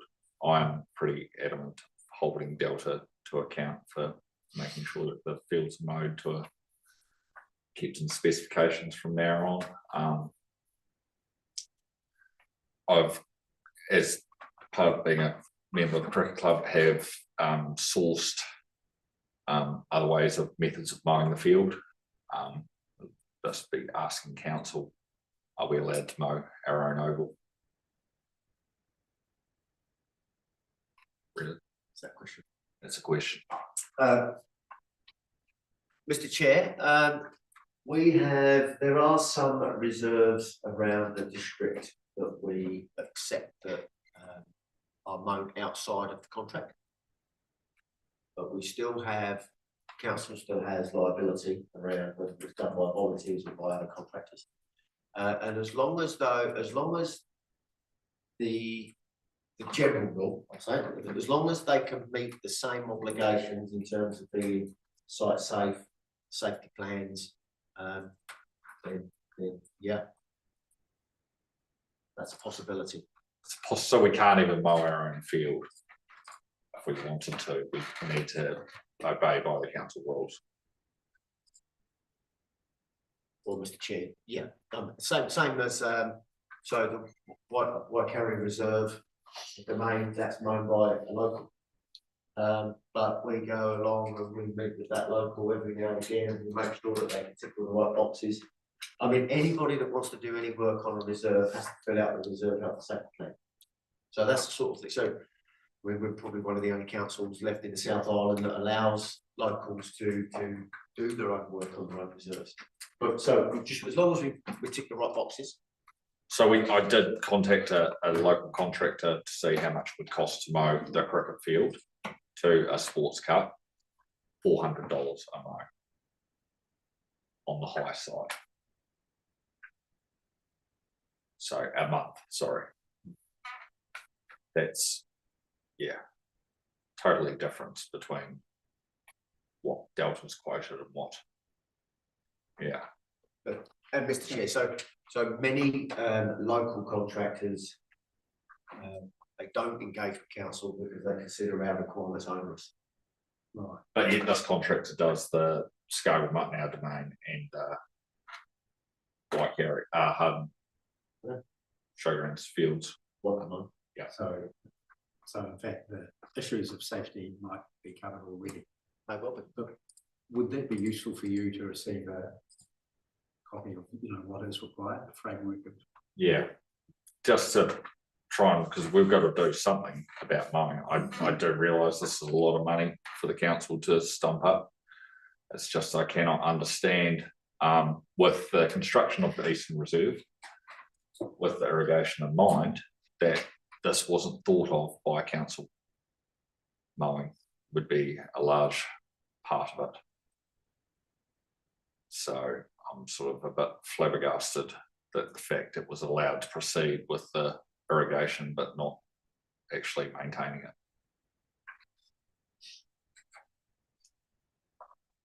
So I can't understand how that missed.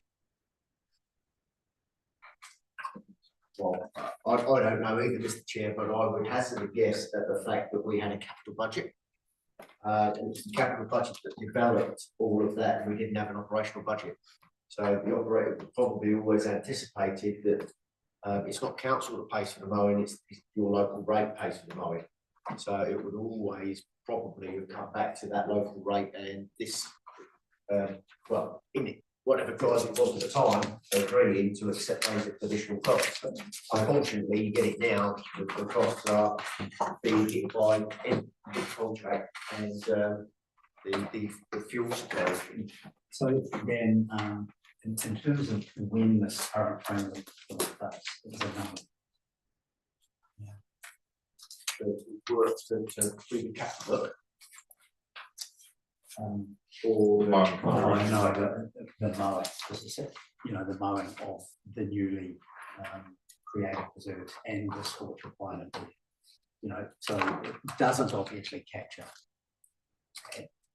Right. And there's a good chance, Mr. Chair, that the contract was all agreed before we had the green light from council to spend the money to build the reserve as it is today.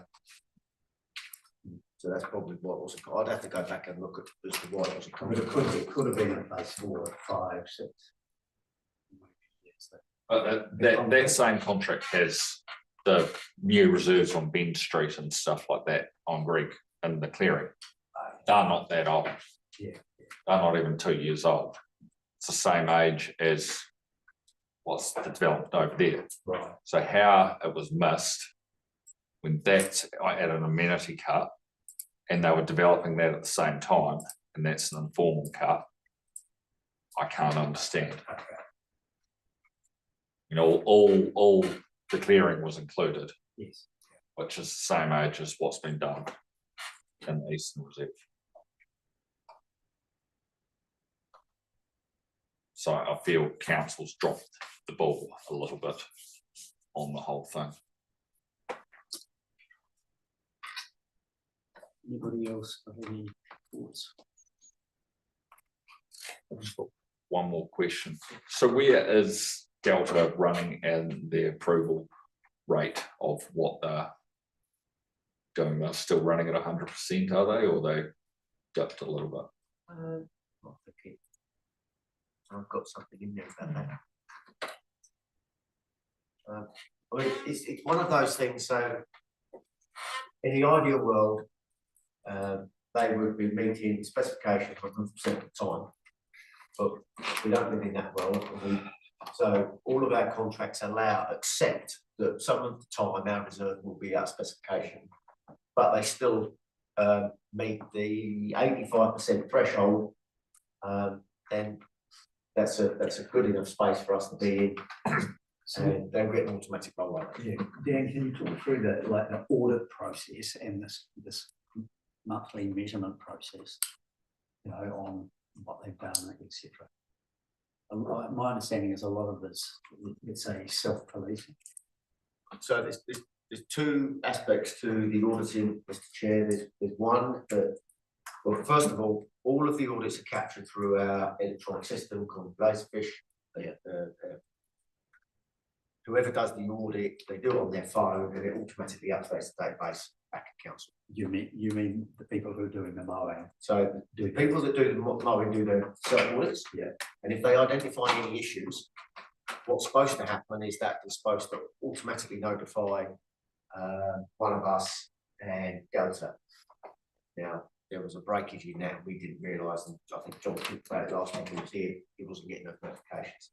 So we've just fixed that just recently. But there's also, so what was happening, another team member was going around the district as part of checking playgrounds and doing a whole raft of other work, doing audits at the same time. So just implementing a shift on that, that all of the amenities team will now be audited.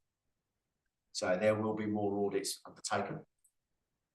But how that translates into Delta still having enough resources to make sure that they're on top of all the, you know, during high growth, yeah, that's still work in progress.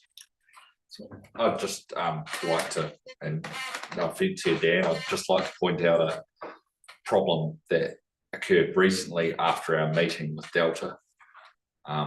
They went down and skinned the rugby field, left an absolute horrendous mess, and we antennoed it, we did everything. I eventually contacted Dan personally to get him to drive down and have a look, and he went down and saw the absolute mess that they'd left. And they had said they'd done it, there was no problems with the mark. In terms of the windrows? Oh, it was windrow, it was, you could have put a hay rake on it, it was, yeah, real bad. So, but Dan contacted Delta and they came and fixed it, but it took that big push to try and get a resolution from something, which it wasn't fine, even though the guy had said it was fine.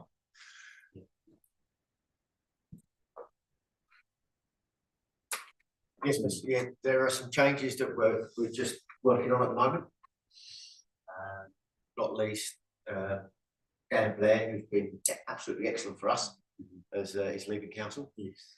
But so whilst that's a shame, what it will mean is that the amenities team will report directly to me in the interim. So that means I'm going to get closer to the action. So those meetings with Dan used to attend, I'll be going to. Yeah.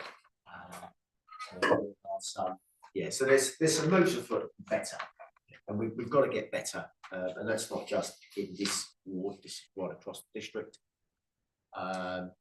And we need to follow the same principle that we have in the voting contract. That's my aim, is that when audits are undertaken, there's actually specifically a monthly audit that gets done, and it's a joint audit between us and them. And as they talked about last time, both John and Dave, they run Delta from Nelson to Twizel. And I think that's just such a big area that they're probably up against it. But so I think that intentionally getting them out to drive around the district with us will probably pay dividends. Okay. So given that James is, involved in both the main and the village green, would it be useful to have a meeting with the people who would be doing compliance, council staff who would be involved in that compliance, and so that they understand what is expected? That's what, because if you just read, sports card, like, what does that mean? the whole form that they fill out, the audit form, has prompts all the way through it. It needs to look like this, it needs to look like that. It shouldn't have any wind rows, they should be wood heating, they should be spraying. So yeah, it's explicit. Okay, would that be useful for James to know? I know what, I just need to know who to contact.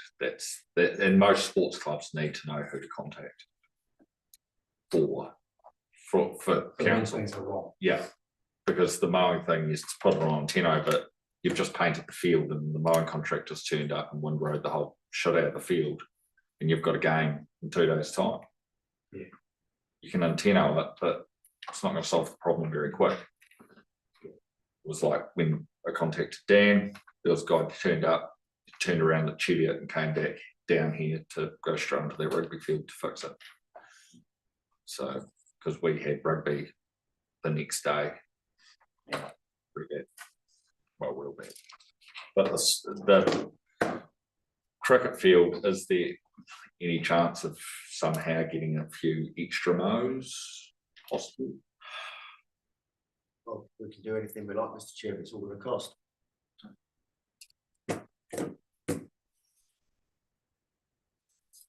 why don't we have a look at the contractor? At what for mowing? Can we have a look at another contractor mowing just the oval? Because if the cost is less than these increased costs. That's the page 40. Well, And Mr. it's Chair, still an increased cost, I get that, but yeah, well, I'd need to check the contract to make sure that we're not in breach, because it's explicit in the contract that they mow the Eastern Reserve or Village Green. And if we're now bringing in somebody else to say, so Delta, you mow it to your amenity, but in the meantime, we're going to have somebody coming in and doing something different, then who's liable? So we just run into some contractual issues if we do something like that. So it's not straightforward. Whilst it's it's less cost, so let's just get on with it. It's not going to be as easy as that.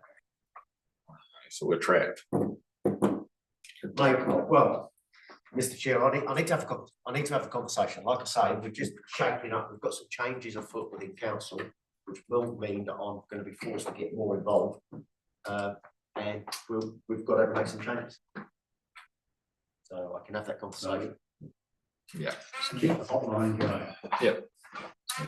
So, Mr. Chair, just a few questions.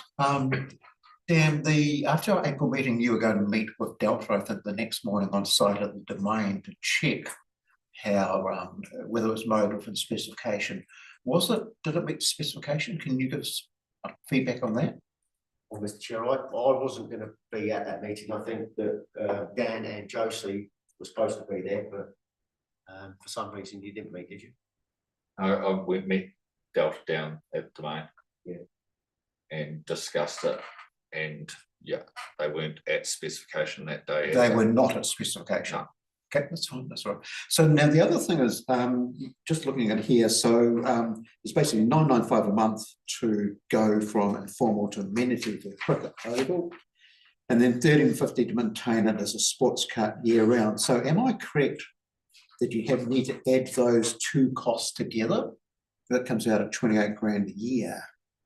You've mentioned 23, and I'm missing something here. So that's the 400 initial cost on us. Won't have that because you've dropped the amenity. okay, okay, so it's minus 400. And you've Okay, got right, cool. Thank you for explaining that. So, I don't think we can. I mean, we're in a very dire financial situation. But it's ridiculous having spent a huge amount of money on the cricket ground not to maintain it as a cricket ground. So I really think need to try and explore some way of how we can get that done. The answer escapes me, as I would expect.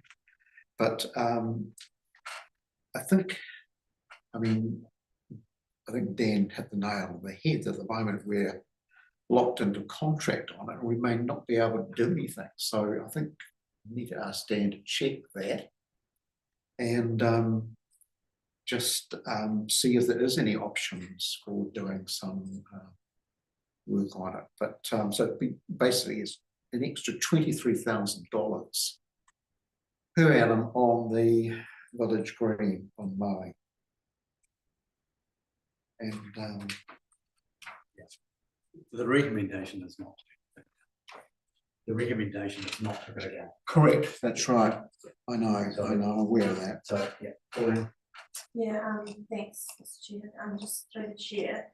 I did like the idea that was being explored early on in regards to football needs a sports cup in winter, and cricket needs it in summer.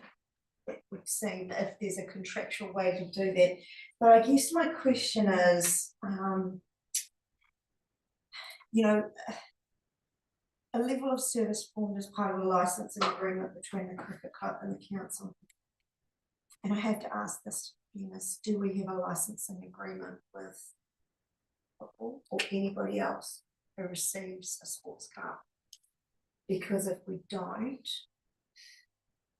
it's precedent potentially, and that doesn't solve our problem, but I have to throw that in. No, the answer. I do. I think soccer's got a lease agreement with the council for the soccer fields down at. Cricket does not have a lease agreement. We have been waiting for one for 6-7 months now. You used to have one. Used to have one, but we're waiting for one for the Eastern Reserve. So, Mr. Chair, I don't quite. I guess where I'm going is if we're looking to have some sort of licensing agreement that suggests if I'm reading this right, a financial contribution from one club, how do we make that fair across other clubs that are receiving the same service? Or do we have to think? I'm not giving you a solution, I'm just pointing out. It seems to me that the fairness. difference that you're concerned about is meant to be addressed in the near future. I should, So, yeah. Sorry. I put that out there. It's Yeah. I totally agree. A mower, a real mower, I've got a cost for a real mower at the moment for the Cricket Club is $8,000. It would probably If we need can to keep it in a sheet down. we probably need to keep with that Yeah. commercial sensitivity and stuff. So, Mr. Chair, I don't quite understand. Any future changes to the overall cricket level service are formed as part of a license agreement between the club and council. So, what would that licensing agreement spell out in respect to those levels of service? And who is expected to pay for them? I don't quite understand what would be in this licensing agreement. You're talking about .4 in the summer. I'm talking about the officer recommendation, the Oh, second right. one. So what's going to be in the licensing agreement? Well, Mr. Chair, standard. Well, we have one or two things for anybody on that uses our reserves on a permanent or temporary basis. So a lease gives them exclusive rights, and a license gives you temporary rights. So generally, the rights to use the reserve for the purposes or for the times when you're using it, but you don't have exclusivity. So that's just we've got that many other clubs. We've got just looked at the spreadsheet. We have leases or licenses with the combined sports, which is rugby and football, squash, bowling, community courts, pavilion. So we have all of these other ones down at that domain. We just don't have anything at that one. So it's about striking that, and then as a ward committee, community board, you may decide, okay, well, we'll pay for it to be an amenity cup right across the whole reserve cricket club. If you want it to be a sports cup, then you've got to do some funding to pay for that. Okay, That just provides you with options. I mean, we would strike up the lease ordinarily between the cricket club and council, but that's you get to approve those leases. so that would also then be, it ties back through to this issue of the contract we have with Delta as to whether you're able to basically negotiate out with them in respect to the cricket pitch and bring in some other arrangement. Yep. So you're not actually certain whether that's possible at this stage, though. No, I need to have a conversation. So I think we need to clarify that issue, because I mean,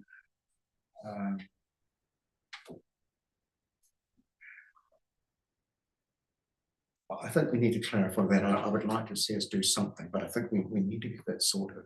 Yeah. So do we create an action point to embed that? So you just set up an action point. I mean, I can see it from James and the cricket club. I can see their point of view. Yeah.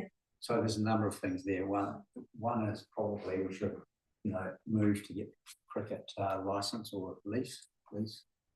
Something it in is. place. License. I thought it was license, wasn't it? Oh, license. Okay, Yeah, license. License occupy. Yeah.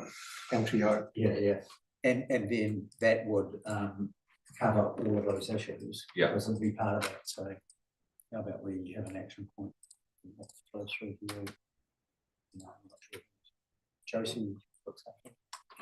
Yeah. Sure. All right, it seems right. Okay. Okay. I mean, it's if we had plenty of money, it wouldn't be a problem, would it? Yeah. Right. Okay, no, look, I think we've covered that well. Yeah, I James, think you happy with that? I just need to be able to cut the grass, Yeah. but I'm not using Delta. So we don't, I don't think we need to, oh, hang on. We still need to.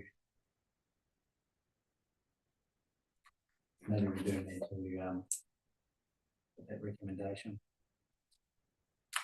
And an action point that comes out of that is to put on the licensing agreement. Okay? And to find out whether we can somehow cut the grass. Oh, yes, let's put that on the action point. Yeah. Okay, that is whether you can swap the sports mode from the Emily domain to the village green. Okay. Yeah. Okay. Yep. Would someone care to, Pauline? Yeah, look, I mean, I'd be happy to move the bit that, that a licensing agreement between the club and council is formed, but I'm not so sure that I'm happy with that any future changes to the cricket oval level of service are formed with part of them without us being aware of that, and whether that's the best option. So you're Well, it's. I'm not asking. That's not what was being said. Is there a pathway? Yeah, oh yeah, no, I'm just reading here, I don't want to lock us. No, I'm just it's saying, no. yeah, that's all on, yeah, it's we're a on pathway. the same pathway. Yeah. the first one, are you?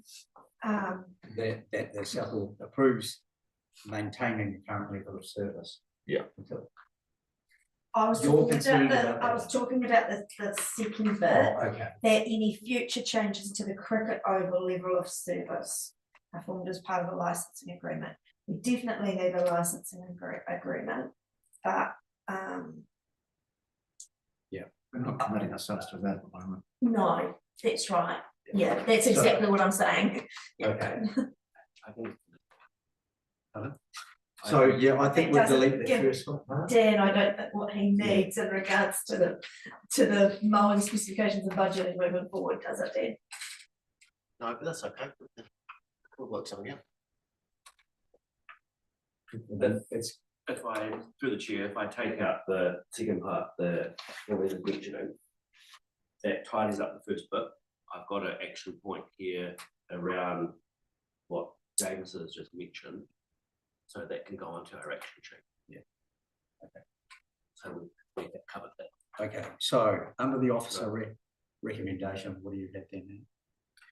Just the first bit, that's that the South Ward Community Board approves maintaining the current level of service until the mowing contract expiry in February 2029.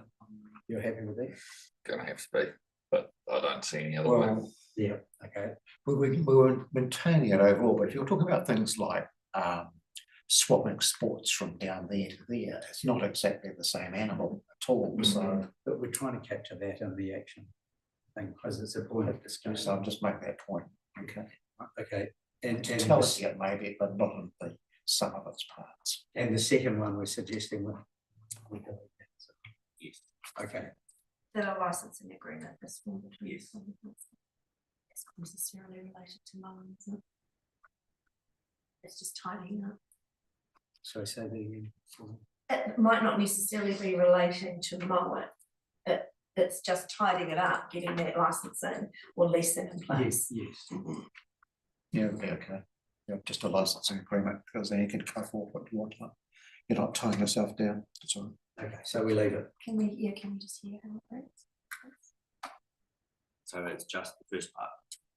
Okay, so we're not putting in a bit about forming a licensing No, agreement, so I that's have- just the action point. So I have that Yeah. licensing agreement in the action And point, the the action cricket point. license occupier Okay. is put in place. Rightio. So we're on the first one. Someone like to move that? Hamish, thank you. Somebody just set it up. Yeah. I'll second. Okay, Kevin, second. All in favour, please say aye. Against, carried. Okay. Mate, I'm just gonna get against, because, I can't really agree with anything. Yeah. I don't agree with the price, don't agree with paying it, but I'm not agreeing with Yeah. Okay. And I'd like to Keeping it. abstain. keeping the status quo. Yes, thank you. Okay, sorry, through the chair, James, would you like noted? Yeah. And if I could- Yeah. So, Okay. Mr. Chair, can I just, was worthwhile mentioning, I'm assuming it's still the same, that the council still had the decision-making body over the east of the village green. it is. Yeah. We're just an advisory one on it, The actually. reason So, why I asked the question, Um, but you have, well, in my mind anyway, you pay for the mowing, you have the delegation for the mowing. So that's why this is. Yeah, no, I think we understood that. but that's a. Theoretically, council could tell us. Okay, See you, Sylvia. all right. Let's move on to Amberley Beach Campground, 3.3 on page 50.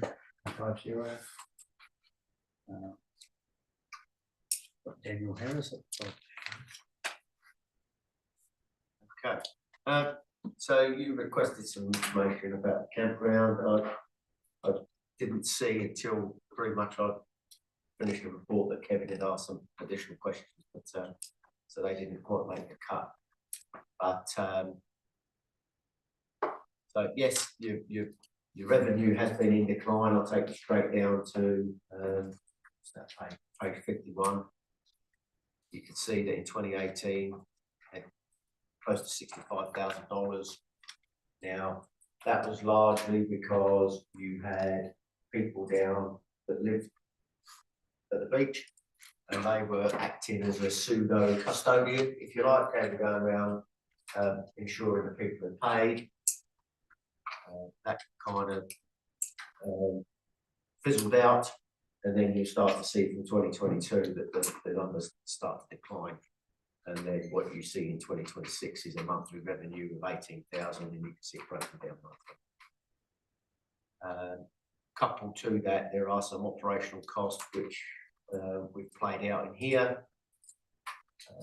There are, well, the significant cost is the litter bins at 17,000, and that's paid through the waste district-wide waste rate.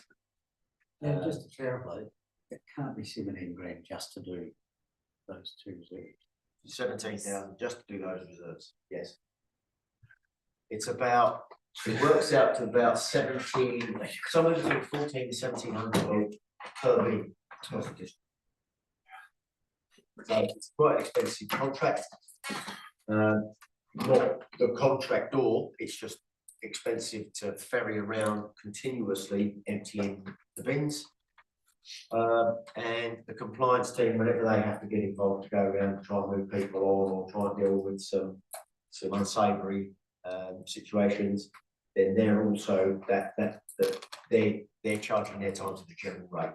So there's close to 20, well, just over 20,000 there. So all up, the campground certainly is making a loss. Now, what I will say, back in June last year, Robert Thompson, under his role as a member of ABRA, wrote to the Self-Board Committee with a range of options, and I've kind of make mention to those that they talked about whether you have a custodian, whether you lease it out, whether you continue with your honesty box.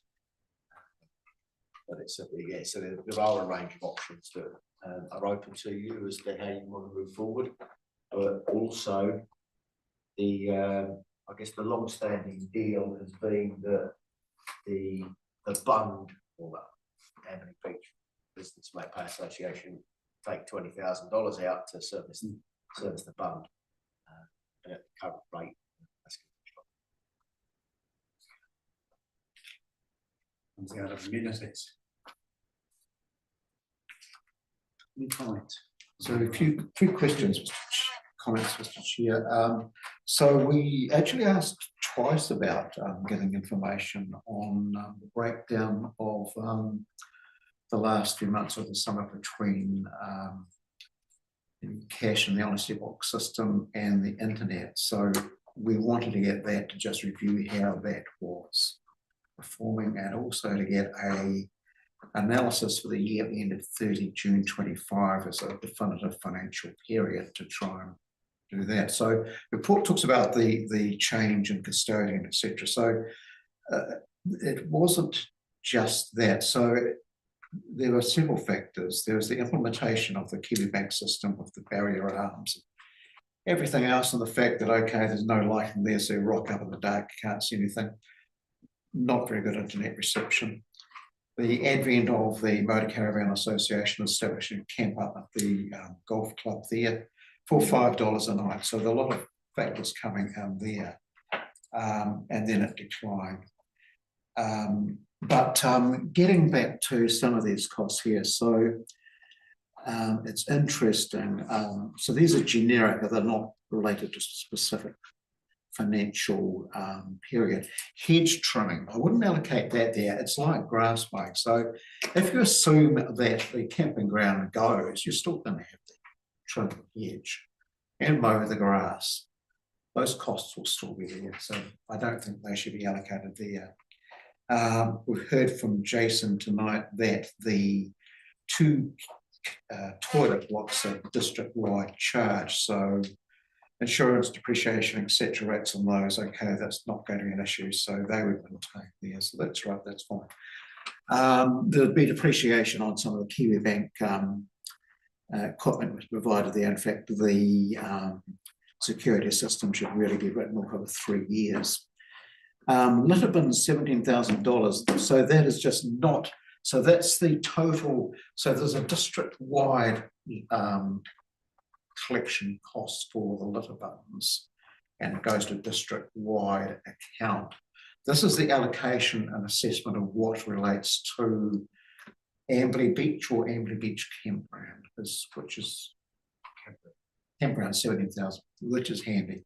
I mean, we do need and want that information on those monthly ones and that 30 June cost. But I mean, I had come to the conclusion quite clearly that it's running at a loss. So in actual fact, if it's closed down, full stop, the ratepayers at the moment would be better off. And the $20,000 which comes to go to the bund, that came back into play when it was earning 60 grand a year. And you're making a profit, perhaps 30 or 40 grand a year. We're not getting that. We've got a loss. So raises the question that in actual fact, it's not a profit transfer from the camping ground. It's a subsidy to the bund from the amenity rate. But we do need that information, and we need, and at that point then, can have start to sit down and have a conversation with the Amberley Beach Residents Association. But we need that information, which we asked for back in April, and I saw it the other day. So it shouldn't be too difficult to pull out a breakdown between internet and cash for those months. And probably I could almost piece together myself the analysis for 30 June 25 and just share that with Jason and get him to look at it. Penny, the Amberley Beach people were asked to get recommendations. They brought that back in December and it just slid under the radar. Penny came back with a whole range of things you could do and a bill of $1 million to do them, and not a single comment on revenue, and that just won't wash.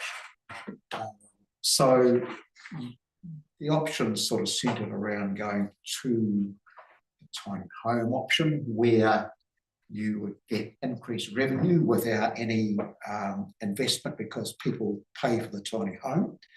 But I know in one case, the rental for a tiny home site is only $150 a week. So you're going to have to provide piped 3 waters. Does that stack up? Not sure. We need to number crunch there. Other option, just go for a request for proposals for leasing the area, see what comes out of that. But at the moment, it's a liability, it's a loss. And I don't think we can carry on as it is. We need to do something about it. It's not really an asset at all. Leafield Beach, with the shop and the manager there, and the dividend gives us about 25 grand clear a year. So we are now getting money back out of that one, and the lease, I think we've got almost another 8 or so years to go actually, so quite some period of time before that needs to be reviewed again, and probably I might not even be alive then, and certainly Haranui won't be around. So no, it's not really worried, but we do need to do something about Amberley Beach, and first the steps now is just get that information, and I'll sit down and talk with the Amberley Beach people and we'll come back. But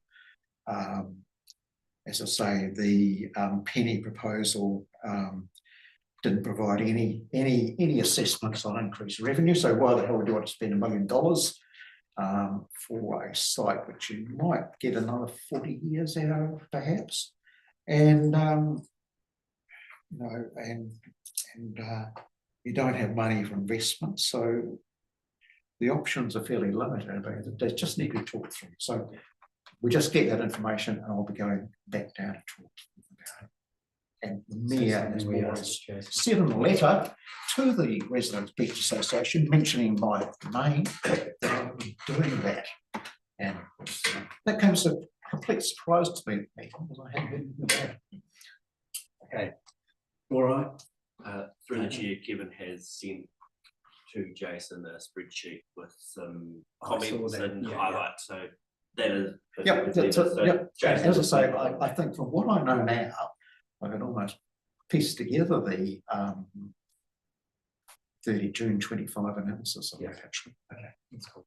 All right. Any other comments on that? Thank you. Chair. I sort of very much agree with what Kevin said about the option that wasn't in the paper was just closing it. You know, if it was a business, they'd be looking at this and saying, close this yesterday. It's just a black hole.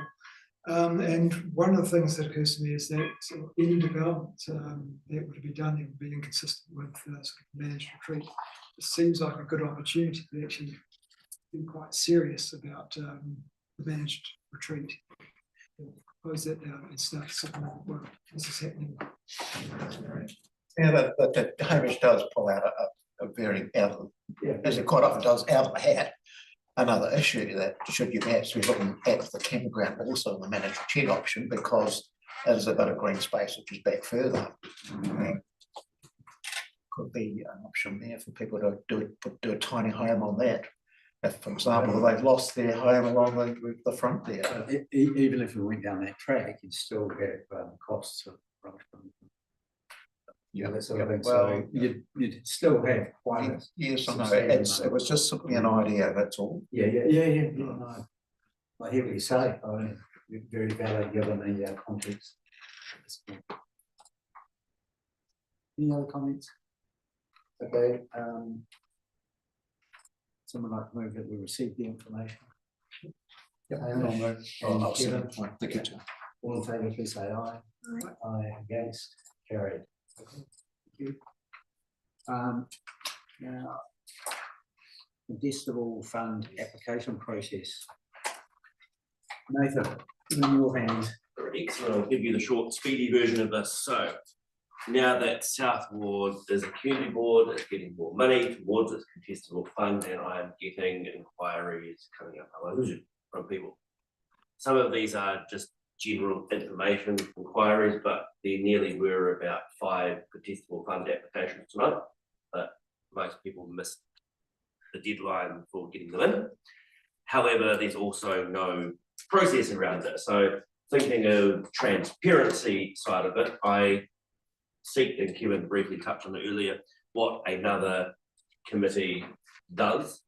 And I'm seeking South Ward to give me some direction, because I am getting a lot of people wanting to know when they can apply, how can they apply, is there boundaries, is there caps, and I can't answer that. Currently it's a free-for-all, basically, because there is nothing here. So It is, yeah. Short version, another committee does 2 quotes. They include things, evidence of if there has been additional funding sought. An example might be RADA Foundation, Gaming Trust. Has this proposal been presented to any other relevant local authorities, resident association groups? But the biggest, not grump that I was getting, but more query that I was getting is, how can we make this process transparent so that everyone knows? As an example, I'm making up these dates here.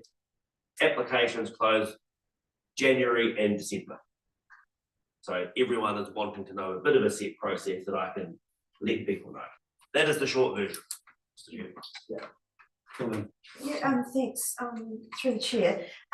Yeah, look, I'm absolutely 100% in favour of having a process and having a funding round open once or twice a year, whatever we decide on. And I think that there are lots of examples within council already of funding application type rounds for grants. I'm thinking about the Heritage Fund, and the Creative Communities Funds, and those, the sports, rural sports. I feel like they are already really good, robust, transparent processes. And I think that we could just take, some of that information and some of the information from other committees that do run these funding rounds, and I think it would be pretty straightforward to bring back a draft contestable fund process. It would be very quick for us to look at it, tweak it, approve it, and then get some funding rounds happening annually or twice annually, or whatever we decide. Yeah, I think there are a couple of key decisions that we have that we should make. And one is an application form, standard application form. At the moment, it's nothing, so that's one thing. And 1 second, sorry. Through the chair, a lot of the committees have gone away from an application form, from what I've seen, and they are letting, it's a letter that they are writing, but a letter needs to contain a list of things, certain points. Advert and the Yes. Yeah. Well, Okay, sorry. That's cool, but we need to set that. So 2 quotes, have you, quotes. those things that you Yeah. talked about, Nathan, yeah. And then I think 2 times a year formalised, and we can work out what that is. And the other thing I think is a maximum cap. Given that we've got 30 grand a year or 15 grand each half year, what is the maximum that we're going to, is it £5,000, £4,000, £3,000, £7,000, whatever. So I think there's a discussion around it. And My experience with, applying for funding is that what I've observed is that a lot of them have about $5,000, and that gives sort of a good range for most projects, unless they're really, really big, in which case they're probably going to go to one of the providers anyways. yes, yes. Oh, and also, I think we need to specify qualify the people who can apply. So is it sports clubs? I mean, it is sports clubs. Are there other Of benefit to the community. Yeah. So I think we should have a It has to be on discussion. reserve. So it's got to be on a reserve. On reserve, It's got to be on a yes. reserve in the South Ward. Yes. So, but for example, is it like for a club doing something, or is it for ARAG, for example, putting bollards out? No, it's not. Okay, I just flagged that. No, it's a contestable fund, not a contingency fund, as I've been saying since 1998. Okay, I raised that for the exact purposes of it. So, but to define who it is, so if you are a. So the other thing is, Mr. Chair, is are we confining it to legal entities, trusts, societies? Yeah, good point. Or are you going to go to informal groups with the governance structure? Or are you going to go to individuals? Individuals get really messy, really messy. Who's going to look after it? Who's going to look on the bank account? Who gets the money? Etc. I mean, an example, I guess, was the top court. Well, that was the exact example. We could have had a project and could have had a court down there, and it just went off the rails, and now it's gone. Yes, but not because of the funding. So it's because of funding. If it got here, we would have given funding for it. Yeah. So that's not a formal organisation. No, it's not. But it's a good cause on one of our reserves. So I would lean in the way of actually supporting.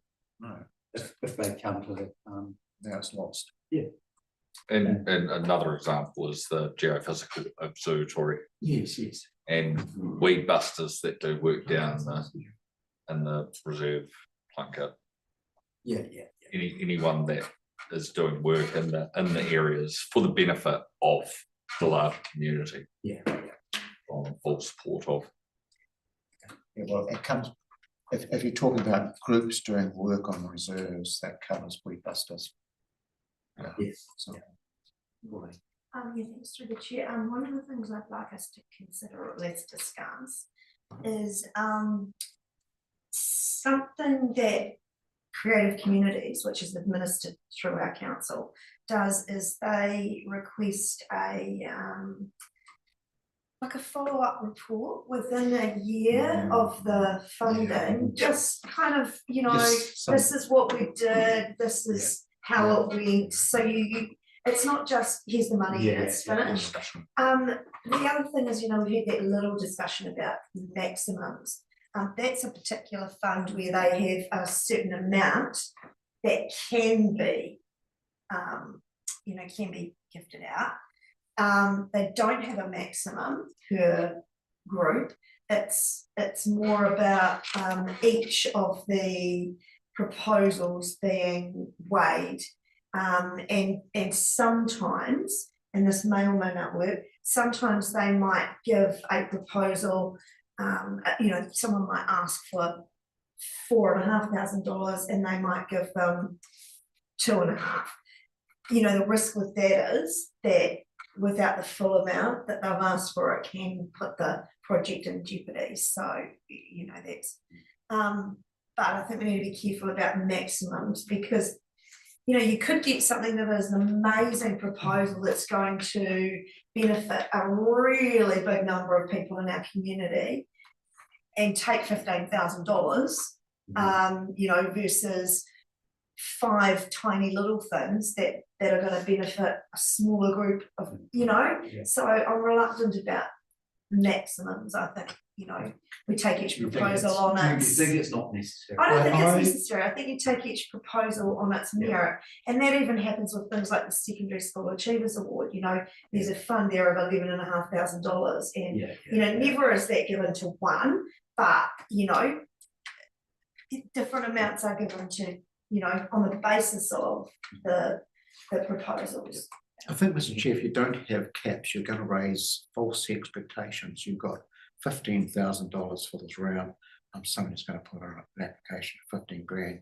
If you make it say that grants are normally restricted to a maximum of $5,000, except in exceptional circumstances, that comes the situation. Yeah. And that gives them a guide that, okay, don't go in and put $15,000 when that's the pool. Yeah. Okay. Tailor it so it gets shared. Yeah, softly approach. Yeah. If I may, I guess one of the things for those larger projects is anything that we can add into the process that says, sure, having co-funding is a positive.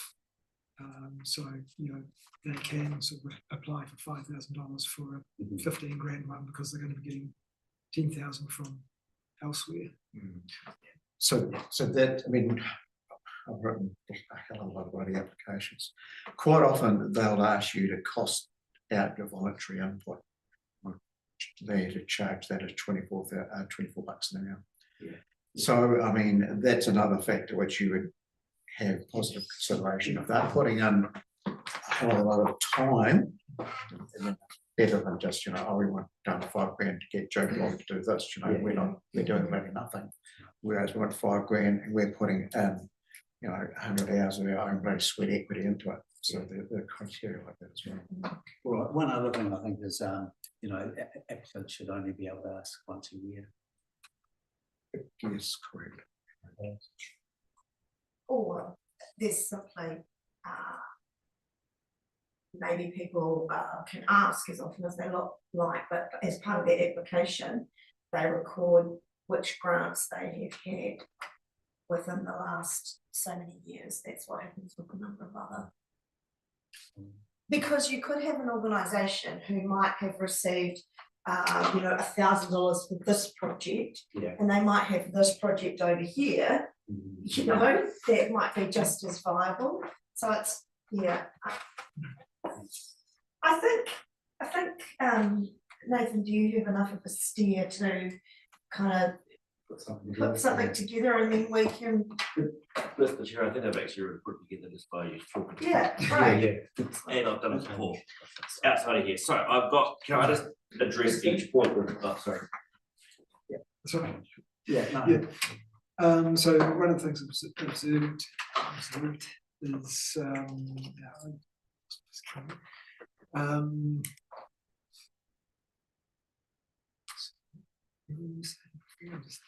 Talking about the number of times that a Yes. particular entity might. Yeah, be so fined. one of the things I've observed is that in many cases, if you put in an application, you can't put in another one until you've actually sent in your report to say, Report. Yeah. this is what I did with the last one. Yeah. Yeah, that's cool. Yeah. Okay. I have to do that. All right. No, look, I think we've got a good input, and you know, No, so and I do see that, you know, 1st of July we're going to get new hit. We need to be up and running. Look for the first round in September-ish or something like that. Like September and March. Yeah. maybe. sounds good. Yeah. Yeah. Okay, September, March. Okay. Yeah. So look, that's good. So in fact, that finalise it in August, or maybe we do a round for everybody. Mr. Chair, can I just quickly read off the 5 points now, because I've got so many people who are wanting to know my phone is getting hounded. Yeah. Please just give me 10 seconds, I need to write down that last point.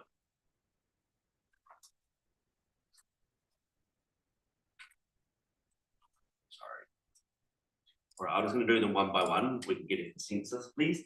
So your application for the contestable fund needs to include the following. Number 1, 2 quotes. Yep. Yes, Abby? Yes. Evidence of whether additional funding has been sought from other agencies. As an example, Rata Foundation or the NZ Gaming Trust. Just that's fine. Just examples of fun. That's great. an indication of whether the proposal has been presented to the relevant local advisory or residents association groups. Just so I go along with that.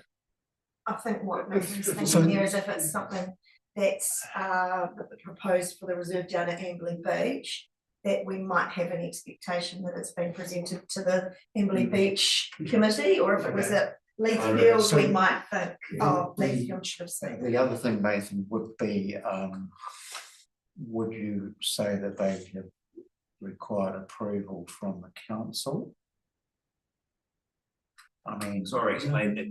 Okay, so you're going to do, say I come through with a proposal to put horse track through the plantation to the north of Amberley Beach. So you want to know, okay, the local residents association thought it was a terrific idea, but I haven't been to council and got any approval from them whatsoever. Yeah, I haven't got a health and safety plan, yeah, so et cetera and so forth. So that would be dealt with through the chair for your approval. So you would potentially, my thoughts would be you would approve $5,000 for what you've just said, subject to, and then you would list your criteria. okay, that's all right, that's fine. That's fine. You don't, Yeah. I'm trying to be respectful So- of it, yeah. Some of the phone calls I'm getting are from elderly citizens, and if we make this complex, we're not gonna get people apply. Okay, all right. So just to support that is that, if you make it so onerous with all those extra requirements, people can do all that work and you might turn around and say no, so you're just wasting all their time. So yeah, the approach you've got there sounds really quite fair. Okay, happy with that one, everyone? Next one is on a reserve in the South Ward area. Yep. Yep. Oh, sorry, district. In the South Ward. In the South Ward. Okay. Of the Haranui district. Yes. Actually, that's a fair point. Yes. I've just noticed that Do we need to qualify that in respect to it being a recreation reserve? What if it's a local purpose reserve or East Bernard Reserve, which we don't have any delegate authority over? Just throw that one in. I think that's it. Don't No, Yeah. we would just skip probably- that. Skip that. Yeah, all right, so on a reserve in the South Ward of the Haranui district. September and March each year for applications. A cap of, did we agree on a cap of We five? agreed on, normally grants will be capped at $5,000, excluding GST, except in exceptional circumstances. That's the door open. Cap of $5,000 per application, excluding GST, unless exceptional.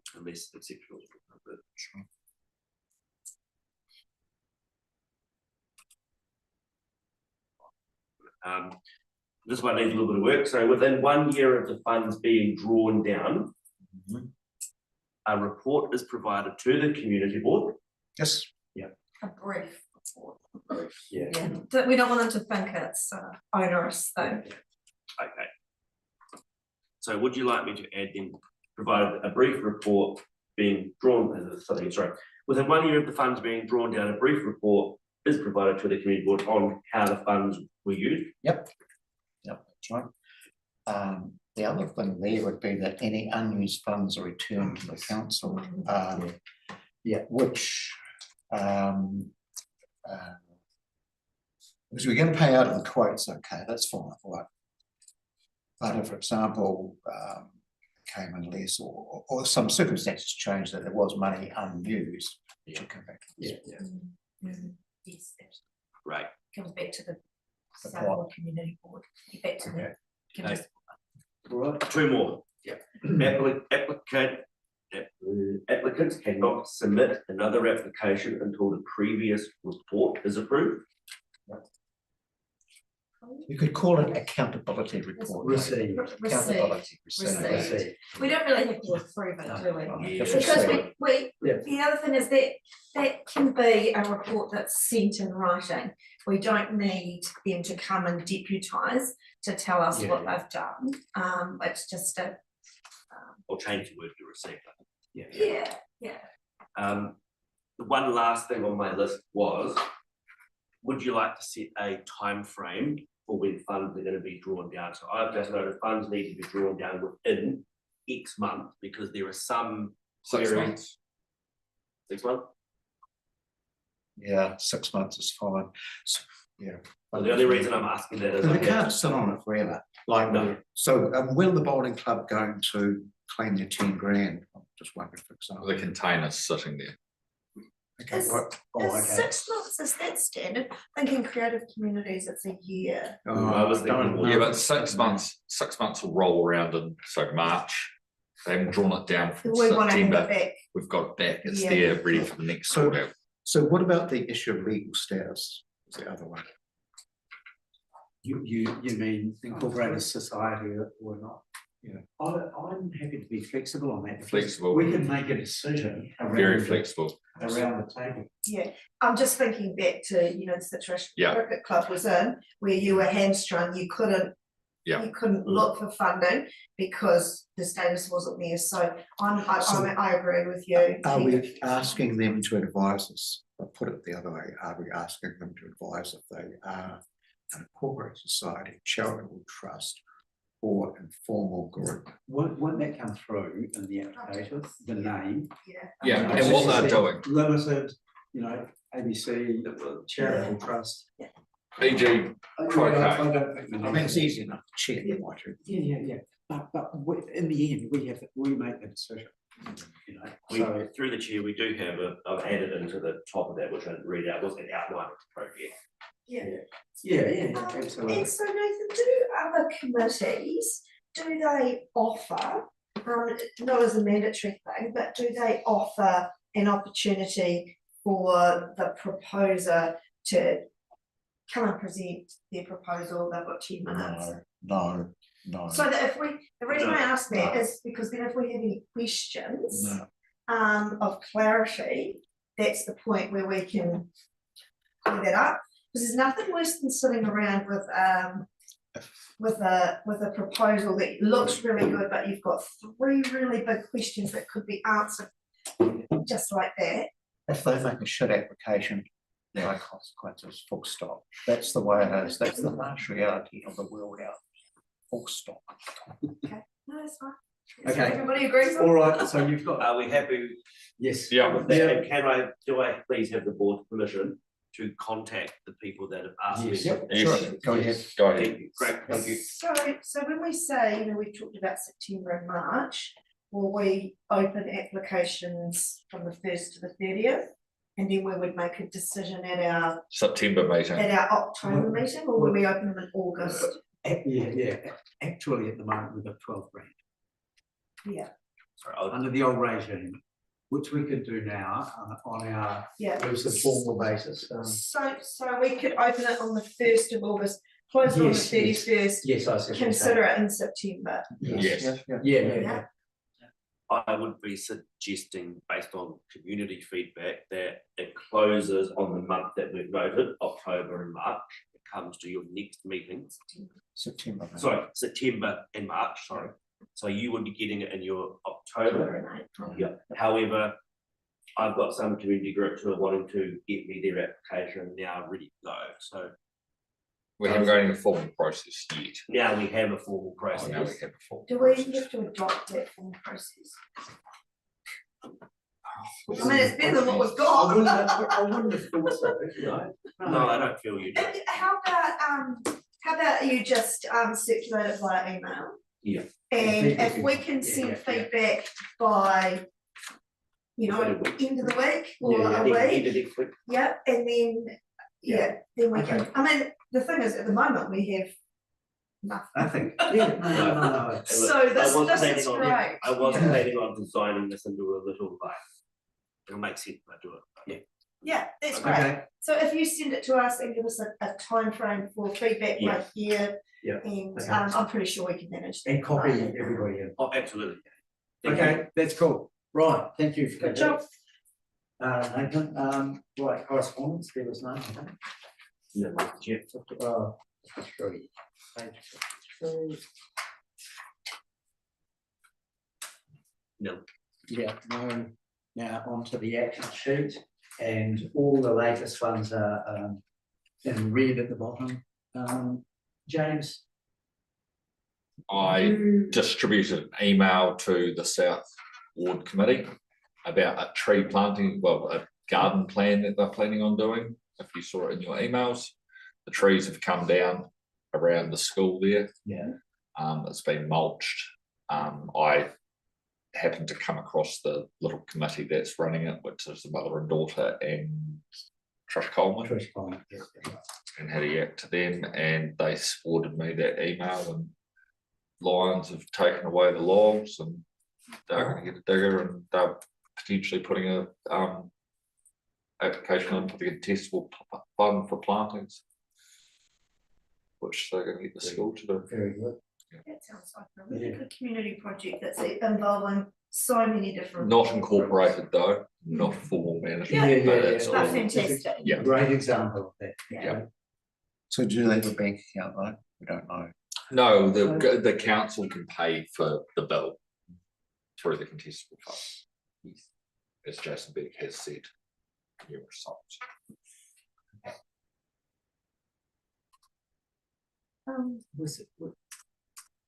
Was there some money approved before my time For for that project? No. Out of the contestable fund? oh, sorry, yes, it has been applied for the sign. That's right, yes, Yeah. yes. Yeah. Okay, so what still has to happen there now? So they're gonna bundle the chip and stuff like that into a bun for a plant and let it mulch down. Yeah. And the sign's gonna be installed.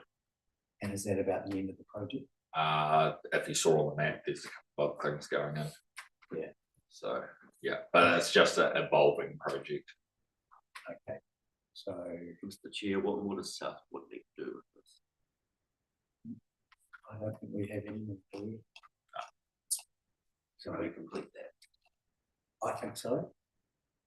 It's just monitoring the progress, but yeah, it's When you can bring that back. Yeah. to- any problems I can bring it back to you. We'll delete that. Yeah. Okay. Thank you. That was a good update. Your dog park, It's down option now. Could we just get Abra changed to Abrac, see on the end, please? Or is that gonna be up? For the minutes. Chair. and we can just leave that there. We will refer to our discussion. Yeah. And the budget work in progress still, as Jason said. Oh, yeah, how's the football club getting The on? football pitch, they have finally got a quote, and then they're just trying to work out. They're waiting for a second quote to go get funding. You need some little bit of traction there. Mr. Chair, what is South Wood doing with that action? Yeah, that's a good point. Yeah. I feel like potentially the only reason it was on there was just so that we could check off the site-specific plan, agreement from AMP and fire and emergency. And if that's all done, we don't really Need need it. Because to continue to be updated. Yeah. Because, yeah, updates. And come through. And then when they get the funding, that'll have to come back to the South Ward, because it'll be quite a large working area that council will have some say on it, will they? As a work site. Yeah. Because we approved it in principle. Mr. Chair, if anybody currently at work on road reserves, we need to see this happening. Yeah. And maybe we just leave it there just to keep it. Oh, you think so? No, when they get the funding and they Right, want yeah, to push go, but we can you have can it bring it back. Sorry, Yeah. no, delete that one. Medshed, Yeah, so, okay, very briefly, we have made some progress on that, so, the issues, there were the building height, it was believed that, that was the BMX site was subject to the district plan, which popped up a height of 1.4 metres above the ground as a requirement in terms of flooding to meet the 400 millimetres above the 200-year flood level. So it's been clarified, the district plan. So not apply to the site anymore. So what does apply is the Building Act, which requires you to mitigate flooding hazards for a 50-year cycle. So that's now with Kerry Walsh, who's asked ECAN to come back with a revised statement on that. They originally said 1 metre for the 200-year flood level. But I don't think he's got a reply back. I've chased him back up on that, but the 1.4 has gone out the window. They've now established there is a power source closer closer than what was originally thought. Sewage will still need to be pumped, but their focus is on BMX site, the site in the northwest corner. Don't wish to proceed with that. There are too many issues around noise. It's too close to houses. Same with the beach, too close to houses. So concentration on the BMX site. At the moment, they're all working busy as beavers on the green shed down at Bluefield Beach, which they've done amazing things too. Incredible, blow your mind. And that should be up and running in the next week or so. So that's where we are. But I've been remiss, I haven't done a formal report back of that back, but we're just waiting on Kerry. I'm assuming Kerry is waiting on ECAN. There is a photograph of that area in 2008 flood in July, which was, I'm told, a 50-year flood. There was some surface water on the site, but there wasn't anything major. So I want to make a guess on it. So it might come back with 400 mil above the ground, something like that. Okay, so we'll leave that one there. Yeah, thank you. District mowing. Chief Operations Officer, it says on it. You can close that, Mr. Chair, don't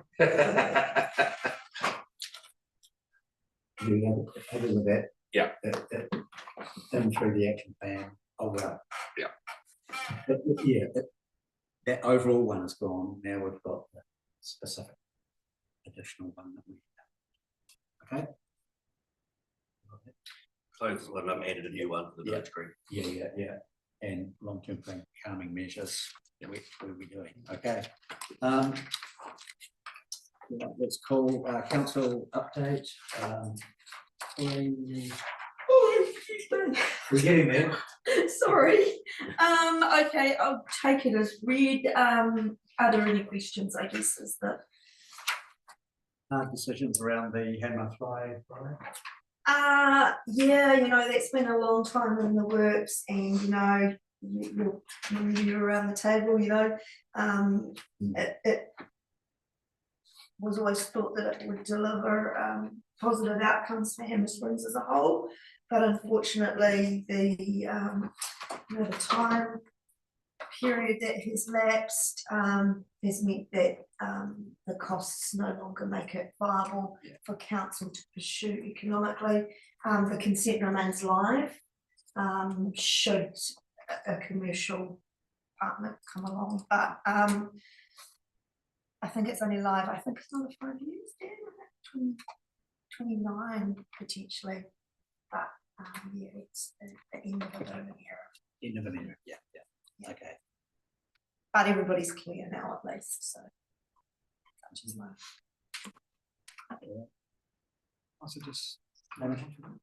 So I was very surprised about the comments from the new board chair, Carl Smith, on the water services. Because my understanding from going to the water liaison group was actually, it's been a lot of really good decision making and front footing that's gone on within the Hurunui district to actually get all our water services future-proof and things like that. And here he is saying, "Oh, there needs to be $1 billion to upgrade all the services." So I was thinking, where did that come from? Yeah. Do you want to comment on that, Dan? I mean, I'm pretty Is that- proud of you. Yeah, No, it says 145 million investment required over the next 10 years. Yeah, That's, Mr. Chair, that's just based off of our prospective long-term plan, current one and a proposed one. But largely, the lion's share of that sits in Kokura. They haven't invested anywhere near to the same degree we have. Yeah, so they've got Bayview. Yeah, they've got a very long journey ahead of them to get anywhere near our network capability. I mean, I'm very proud of what our council has done. Oh, it's You know, amazing. we do have some debt around that, but actually, you know, it was real front footing to make sure that, you know, our services are in a good place and meeting the requirements. Yeah, So, so yeah, our debt sits at about 80 million today, but it's proposed to get to about 130 by year 7 or 8. Right, yeah, anything else? Okay. Yeah, good point. Was someone move that we received the? I suppose I will. Yeah, Pauline, Hamish. I wonder if I might just speak in there, it's not in that report, but Yeah. I'm sure that you might be aware of the you know, the government announcement on the 9th of May in regards to simplifying local government Yes. across the country. You know, this is going to change the landscape of New Zealand as we know it. And if you haven't followed it, basically government has come out and said you know, that reform in local government is necessary, and we have been given 2 options. One is called Head Start, which is where councils or territorial authorities are being asked to potentially put forward a proposal of another territorial authority that they could see some work happening with. I guess this is amalgamation really. If you don't opt into that process, then the other option is backstop, which we don't really know what that looks like.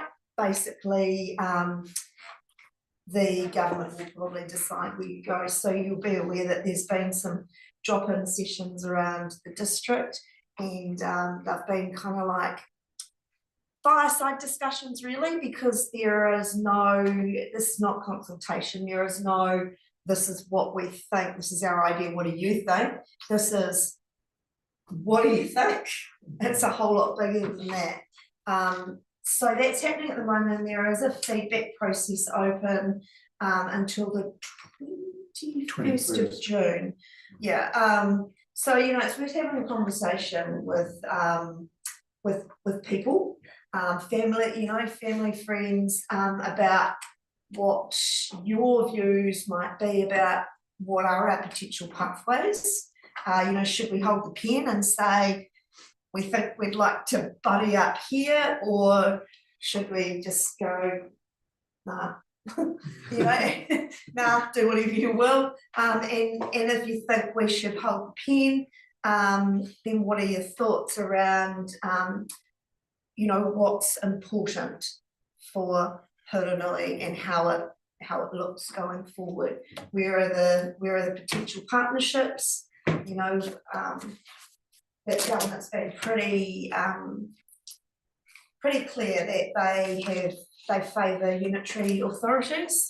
So you'll know that ECAN, or regional authorities, for us it's ECAN, will cease to exist in 2028. So all of those functions will fall to what the government would like, a unitary authority. So, you know, we've got lots of neighbours, we're not limited by neighbours, but, you know, we've had discussions around the district about, you know, potentially, you know, a rural Canterbury flavour, or a North Canterbury flavour with, you know, Waimakariri, Hurunui, Kaikoura. You know, we have borders with the West Coast, we have a border with Selwyn, we have borders with Bulla, we have border with Grey. You know, where do you know, what do you see as pros and cons? And it's a very open, you know, councils are talking and thinking, and yeah, it's a really interesting landscape. So I just encourage you to have those conversations, and if you've got strong feelings about principles, communities, or concerns even, you know, put them on paper. Yeah, we'll Yeah, see, no, we'll see what You're falls out right, of it. it's not gonna look the same in a few, No. at the next. No, so election, at the is it? next election, yeah, things will look quite different. And the last time that happened and was- maybe for the community board as well. Yeah, well, the last time that happened was 1989, you know, 89, when you'll correct. remember, Haranui District Council was formed then from, Cheviot, Waipara, which was based in Waikari, and, Amuri, and then we Kauai. sucked in a little, well, part of Kauai went to Waimakariri. Yeah, so, you know, Oh, some people will remember that process and how that felt. That was very much directed from the top down. Maybe this will be different. Cool. So, okay, thanks Anyway. Pauline, so we have Pauline Hayner, all in favour, please say aye. Aye. Against, carried, okay, thank you. Yeah. James, what did you So run through? we've got the meeting of the advisory group, which I attended last week, I think it was. But the major problem that we've got down at the main at the moment is the young homes Yeah, ripping up the top corner of the terrace where we proposed to put the petanque court, which is absolutely getting hammering. A couple of cars in particular, we have tried with the cameras, but you can't, because you can't see them doing it on the cameras, you just see the cars, cameras are of no use. Unless you catch them in the act, yeah, it's painful. So the Amberley Advisory Reserves Group has proposed about putting a bollard, asking the council to put a bollard fence across the far end of the top terrace before it opens out, where they're doing all their donuts. sort of up the hill a bit. Up the hill along, so you still can look over the field, but it's not near where it opens up in the corner. Oh, yeah. So sort of there's a set of steps coming up Oh, yes, yes. just past Out those, there, okay. and just asking the council to put some posts on and a wire rope with a gate. Yeah. That can be removed for A&P show, but to stop the damage that is being caused in the main. Yeah. So I'm just requesting, So they're getting quotes So- at the moment. is- or no, No. they're requesting. No, so that you haven't got quite yet, have you? No, but they're just, do we need to get quotes, or can the No. council? No, I mean, Mr. Chair, the recommendation here says be funded from the South Wall contestable fund. It gets back to what I said, it's not. a No, it's contestable not a fund contestable at fund, all. no. No, it's a charge on our probably our contractors allocation budget. It won't come through the next financial year. There are funds there to cover it. It should be paid out of that. So I think what we should be doing now is requesting that staff come back with a price on that post and bollard fencing system for our next Yes. meeting. Okay. Then. There've been a lot of discussions around the contestable ward and recently, and there's a better understanding now at our level. Yeah, this happened year to year. People get this bright idea. Oh, we'll pay for it out of a contestable fund. I And know. I'd have to go to them saying it's not a contingency fund. It's a contestable fund. But things have, the understanding of everybody involved in this discussion has moved on since these minutes were read. and it was always well made. Very well made. Okay, so it rests with, Well, we should request that it goes on an action list to come back to the next meeting. The price report comes back. well, isn't that happening through? Or We haven't, South Ward, the advisory group can't request. no, anything. that. okay. We have to We've got request to do it. Yeah. So it's not. Mr. Chair, do you need to request anything from council if you've got some well-meaning active people down there that let's get on with it? Are you asking for council to undertake the work, or are you asking? No, asking them to get a price of somebody like Scott Hensley to do the thing. That would be right, would it not, James? Yeah, I think that it's, I'd like to just get on and just whack it up. But as said AREG's got no money to do it. So what if we agreed to pay for the materials? Yeah, Do we just need to get a couple of quotes? Labour inclusive. No, no, just I need thought that one. was happening. Mr. Chair, the last conversation I had on that was that Simon Benito this was is getting Scott Heasley. getting some quotes that were Yeah. gonna come through. He hasn't bothered turning up because it's 6 posts in the wire road. Yeah, It I is know. Scott's flat tech up at Mount Cass. Cass, yeah. I mean, we talked to him the other day, and I hope for God's sake he turned up today when he was supposed to. He's busy.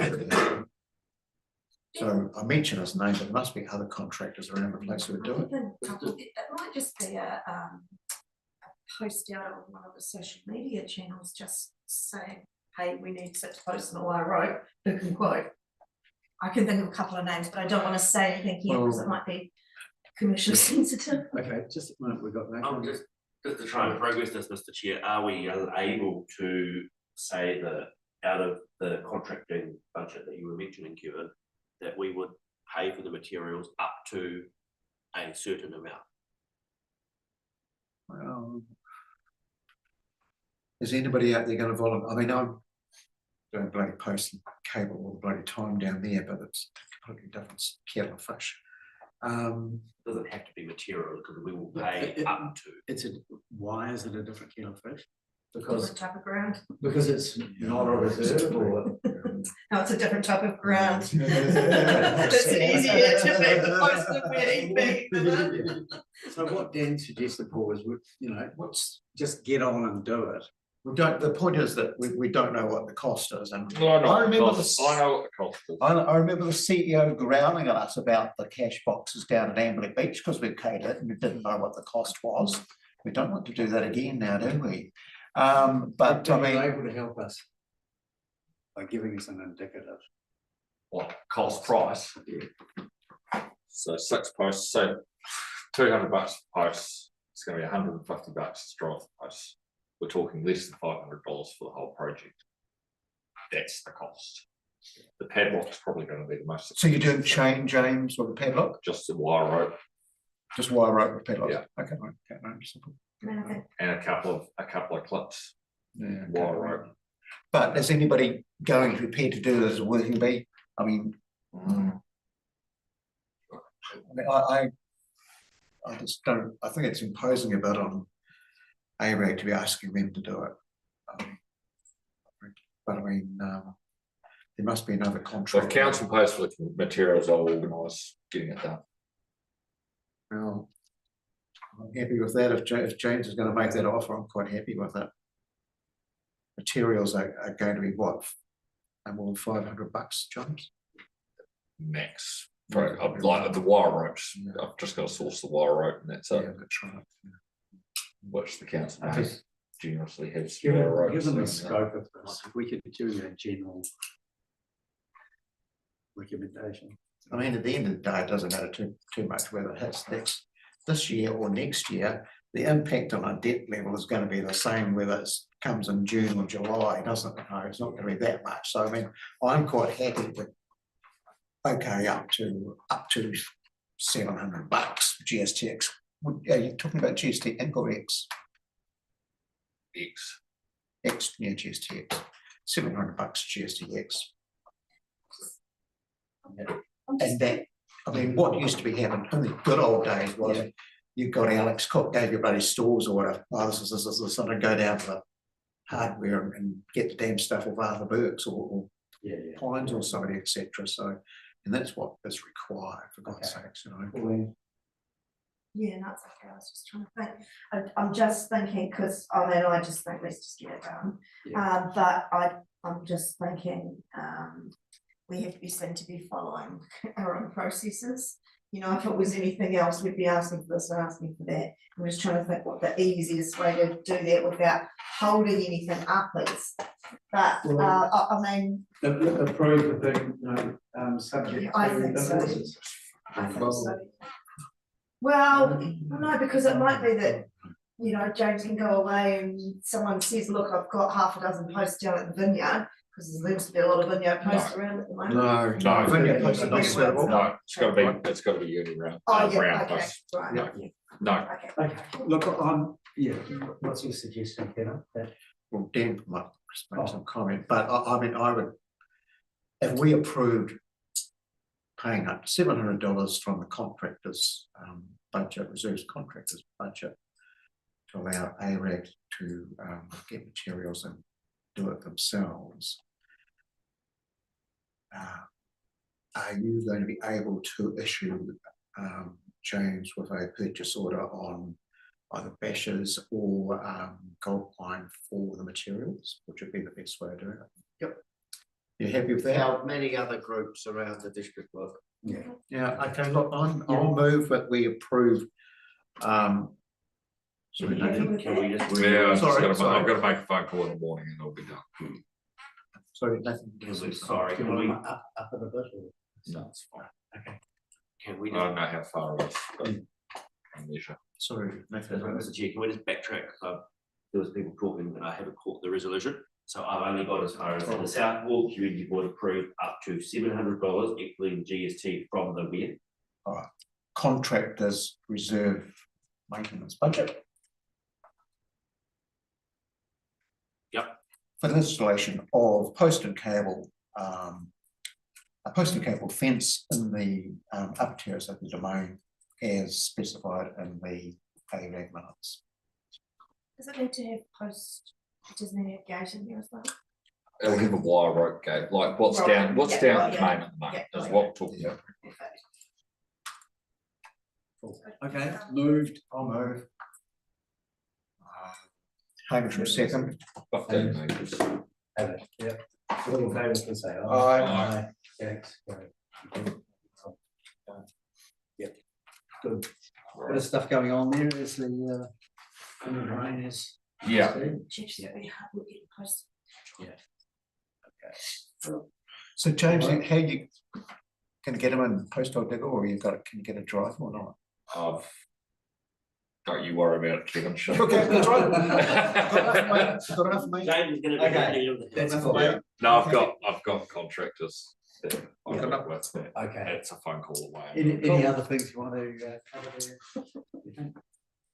I think I've got everything that was, it's just those Oh, bollards. just one other question, or when they wanted, there was a formalised process be implemented for reporting incidents for the public.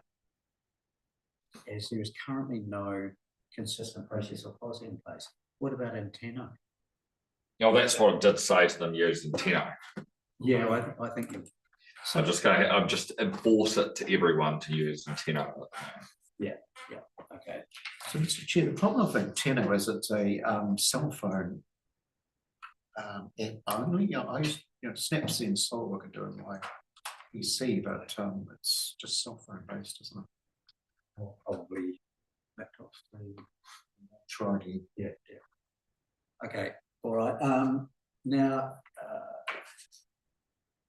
Mr. Chair, just adding to that for James, for your information, anything that needs to be reported to the police through council does. Yeah. Yeah, so that could be feedback as well, please. And the other thing that we touched on, we had Andrew Master. Oh, yes, So he gave a presentation which sort of doesn't touch on this about the reserves here in Amberley, and he was taking, the planning department was taking all the planning off the sports clubs for the immediate population in Amberley, which we pointed out from most of our sports clubs, 50% of the people live outside of Amberley, not in the zone, which threw all his numbers out. So you have like the Haranui Rangers down here, they've only got about 10% of their kids live in the district, in the town boundary. I've got 150 members. Yeah, good point. yeah, good. So we are, the sports grounds here in Amberley cater for most of the Haranui. Interesting. And that's the thing, like with cricket, even half out players are coming from Whitebrook, Yeah. even further north one from Green Valley, because there's no junior cricket north of here now. And as sports clubs fall over north of us, this will become the centre hub of all sport in the Orinoco district. And that's the power of him having come and Yeah. talk to you guys, yeah, Yeah, so we're having to get back to him with our club numbers yeah. and numbers that live in the town boundary of Amberley and how many live outside the boundary. So they can rework their numbers. That's interesting, yeah.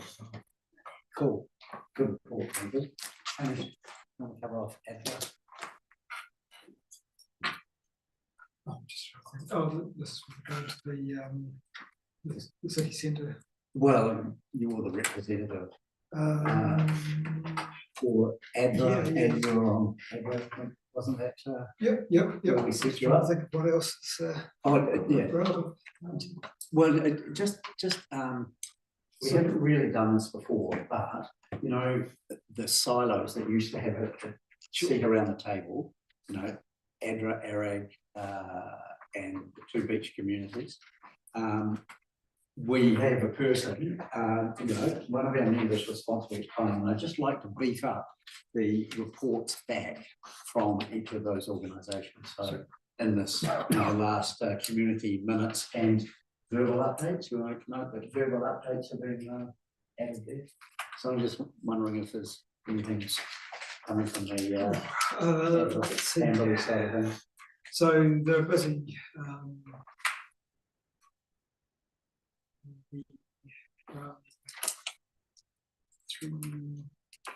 Three Trust. Trust is winding up, so they're running some fun rounds at the moment to see who is out there, and had good response with some of the projects. Once all those have been paid out, then the remaining funds will go back to ADRA. What else is happening? Molly's Place. Yeah, just getting more and more busy all the time. Desperately short on space. Can I help you, Hamish, with the minutes? Because the last meeting clashed with the town planning workshop. Yeah. So I went to the first 25 minutes and I think you were here. Yeah. Yeah.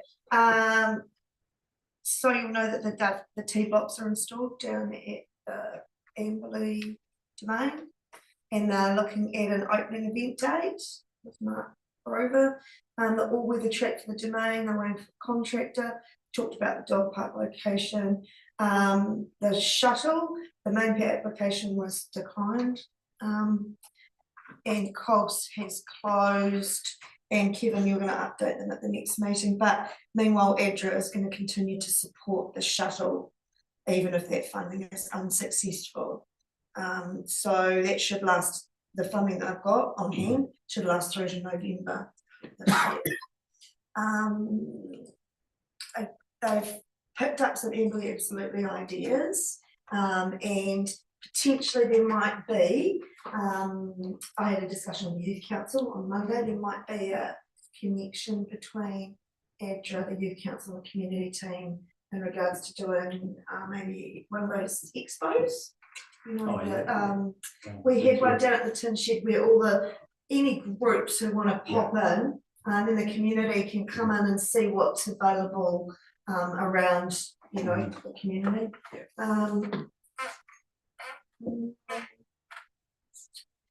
I think they're going to do something with Christmas decorations for Amberley businesses in midwinter, but I left at that point.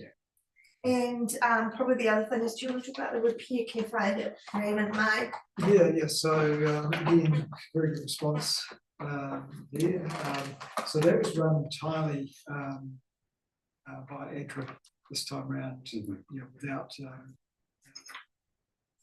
council input. So I think that they had about 70 pieces through, and 95% repairable rate. So I think it's about 2 or 3 items that would be repaired. Okay. So yeah, and people are always asking us, when's the next one? And so 6 months time. Mm. Coming up in November. So, Okay, so look, we get the minutes from our ag. We should have the minutes from Abra here, so you're the link there and you're Okay, responsible sure. for getting them to Nathan each month. Right, yep. Okay, perfect, alrighty. Sorry to jump in, And- Hamish, but I knew that Hamish Yeah, was yeah, here yeah. while I was there, and then we met Teamwork. back up. And I had the Lions thing, and I've got another Lions thing on the next one. Anyway, Annika, but yeah, I'd just like to, I could speak about Leithfield actually, because I was at Leithfield Yeah, for yeah, the last yeah, yeah. Leithfield one. And I will, if Annika's not there next time, I'll ask for the minutes so that we have that process coming Yeah, through. yeah.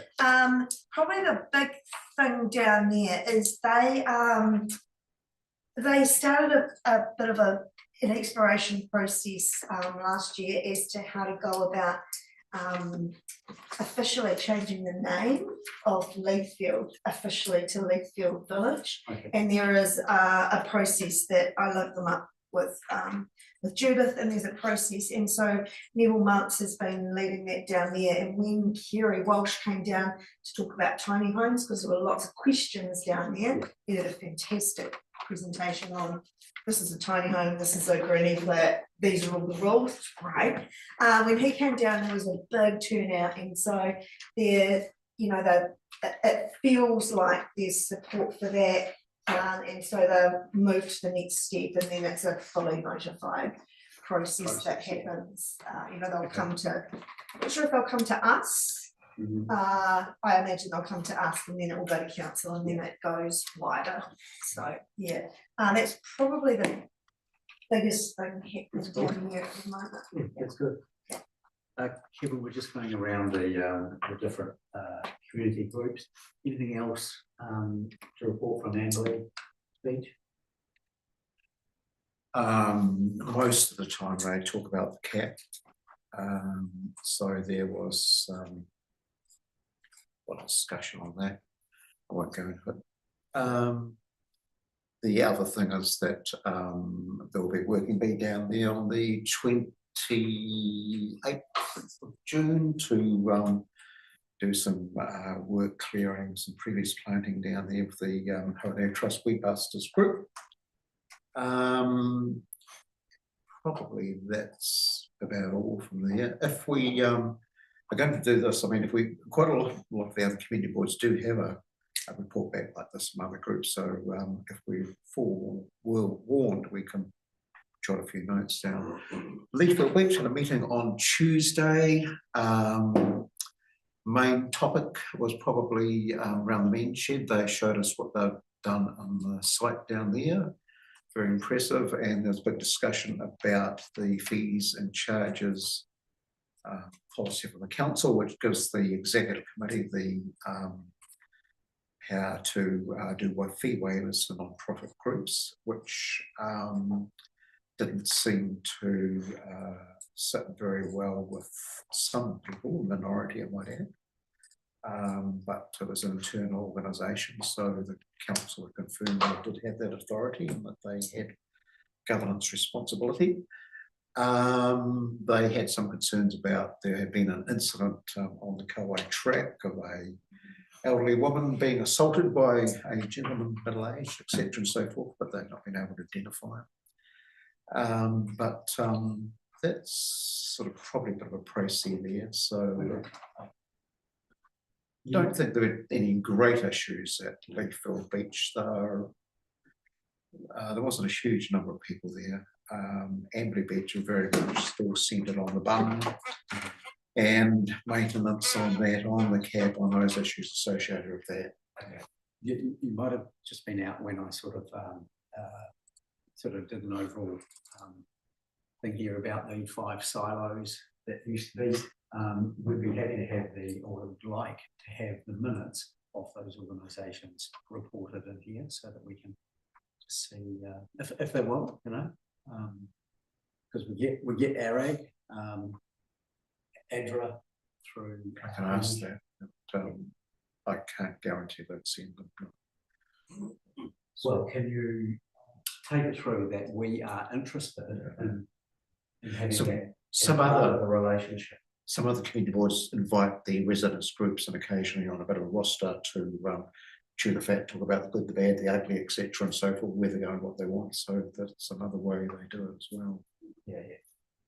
If the minutes are brought here to this meeting and there's discussion items that are wanting to go to Southwood, we can put them on put it into a motion. Yeah. So it's written into the agenda. Okay. No, it's just, okay, trying to, make sure that we have the relationships. I know we do from the people who are there, but I mean, I don't mind, for example, I don't mind sharing the Coast Care meetings with you. well, it was more the 5 key relationships that we said. Keeping those pathways open. Yeah, exactly.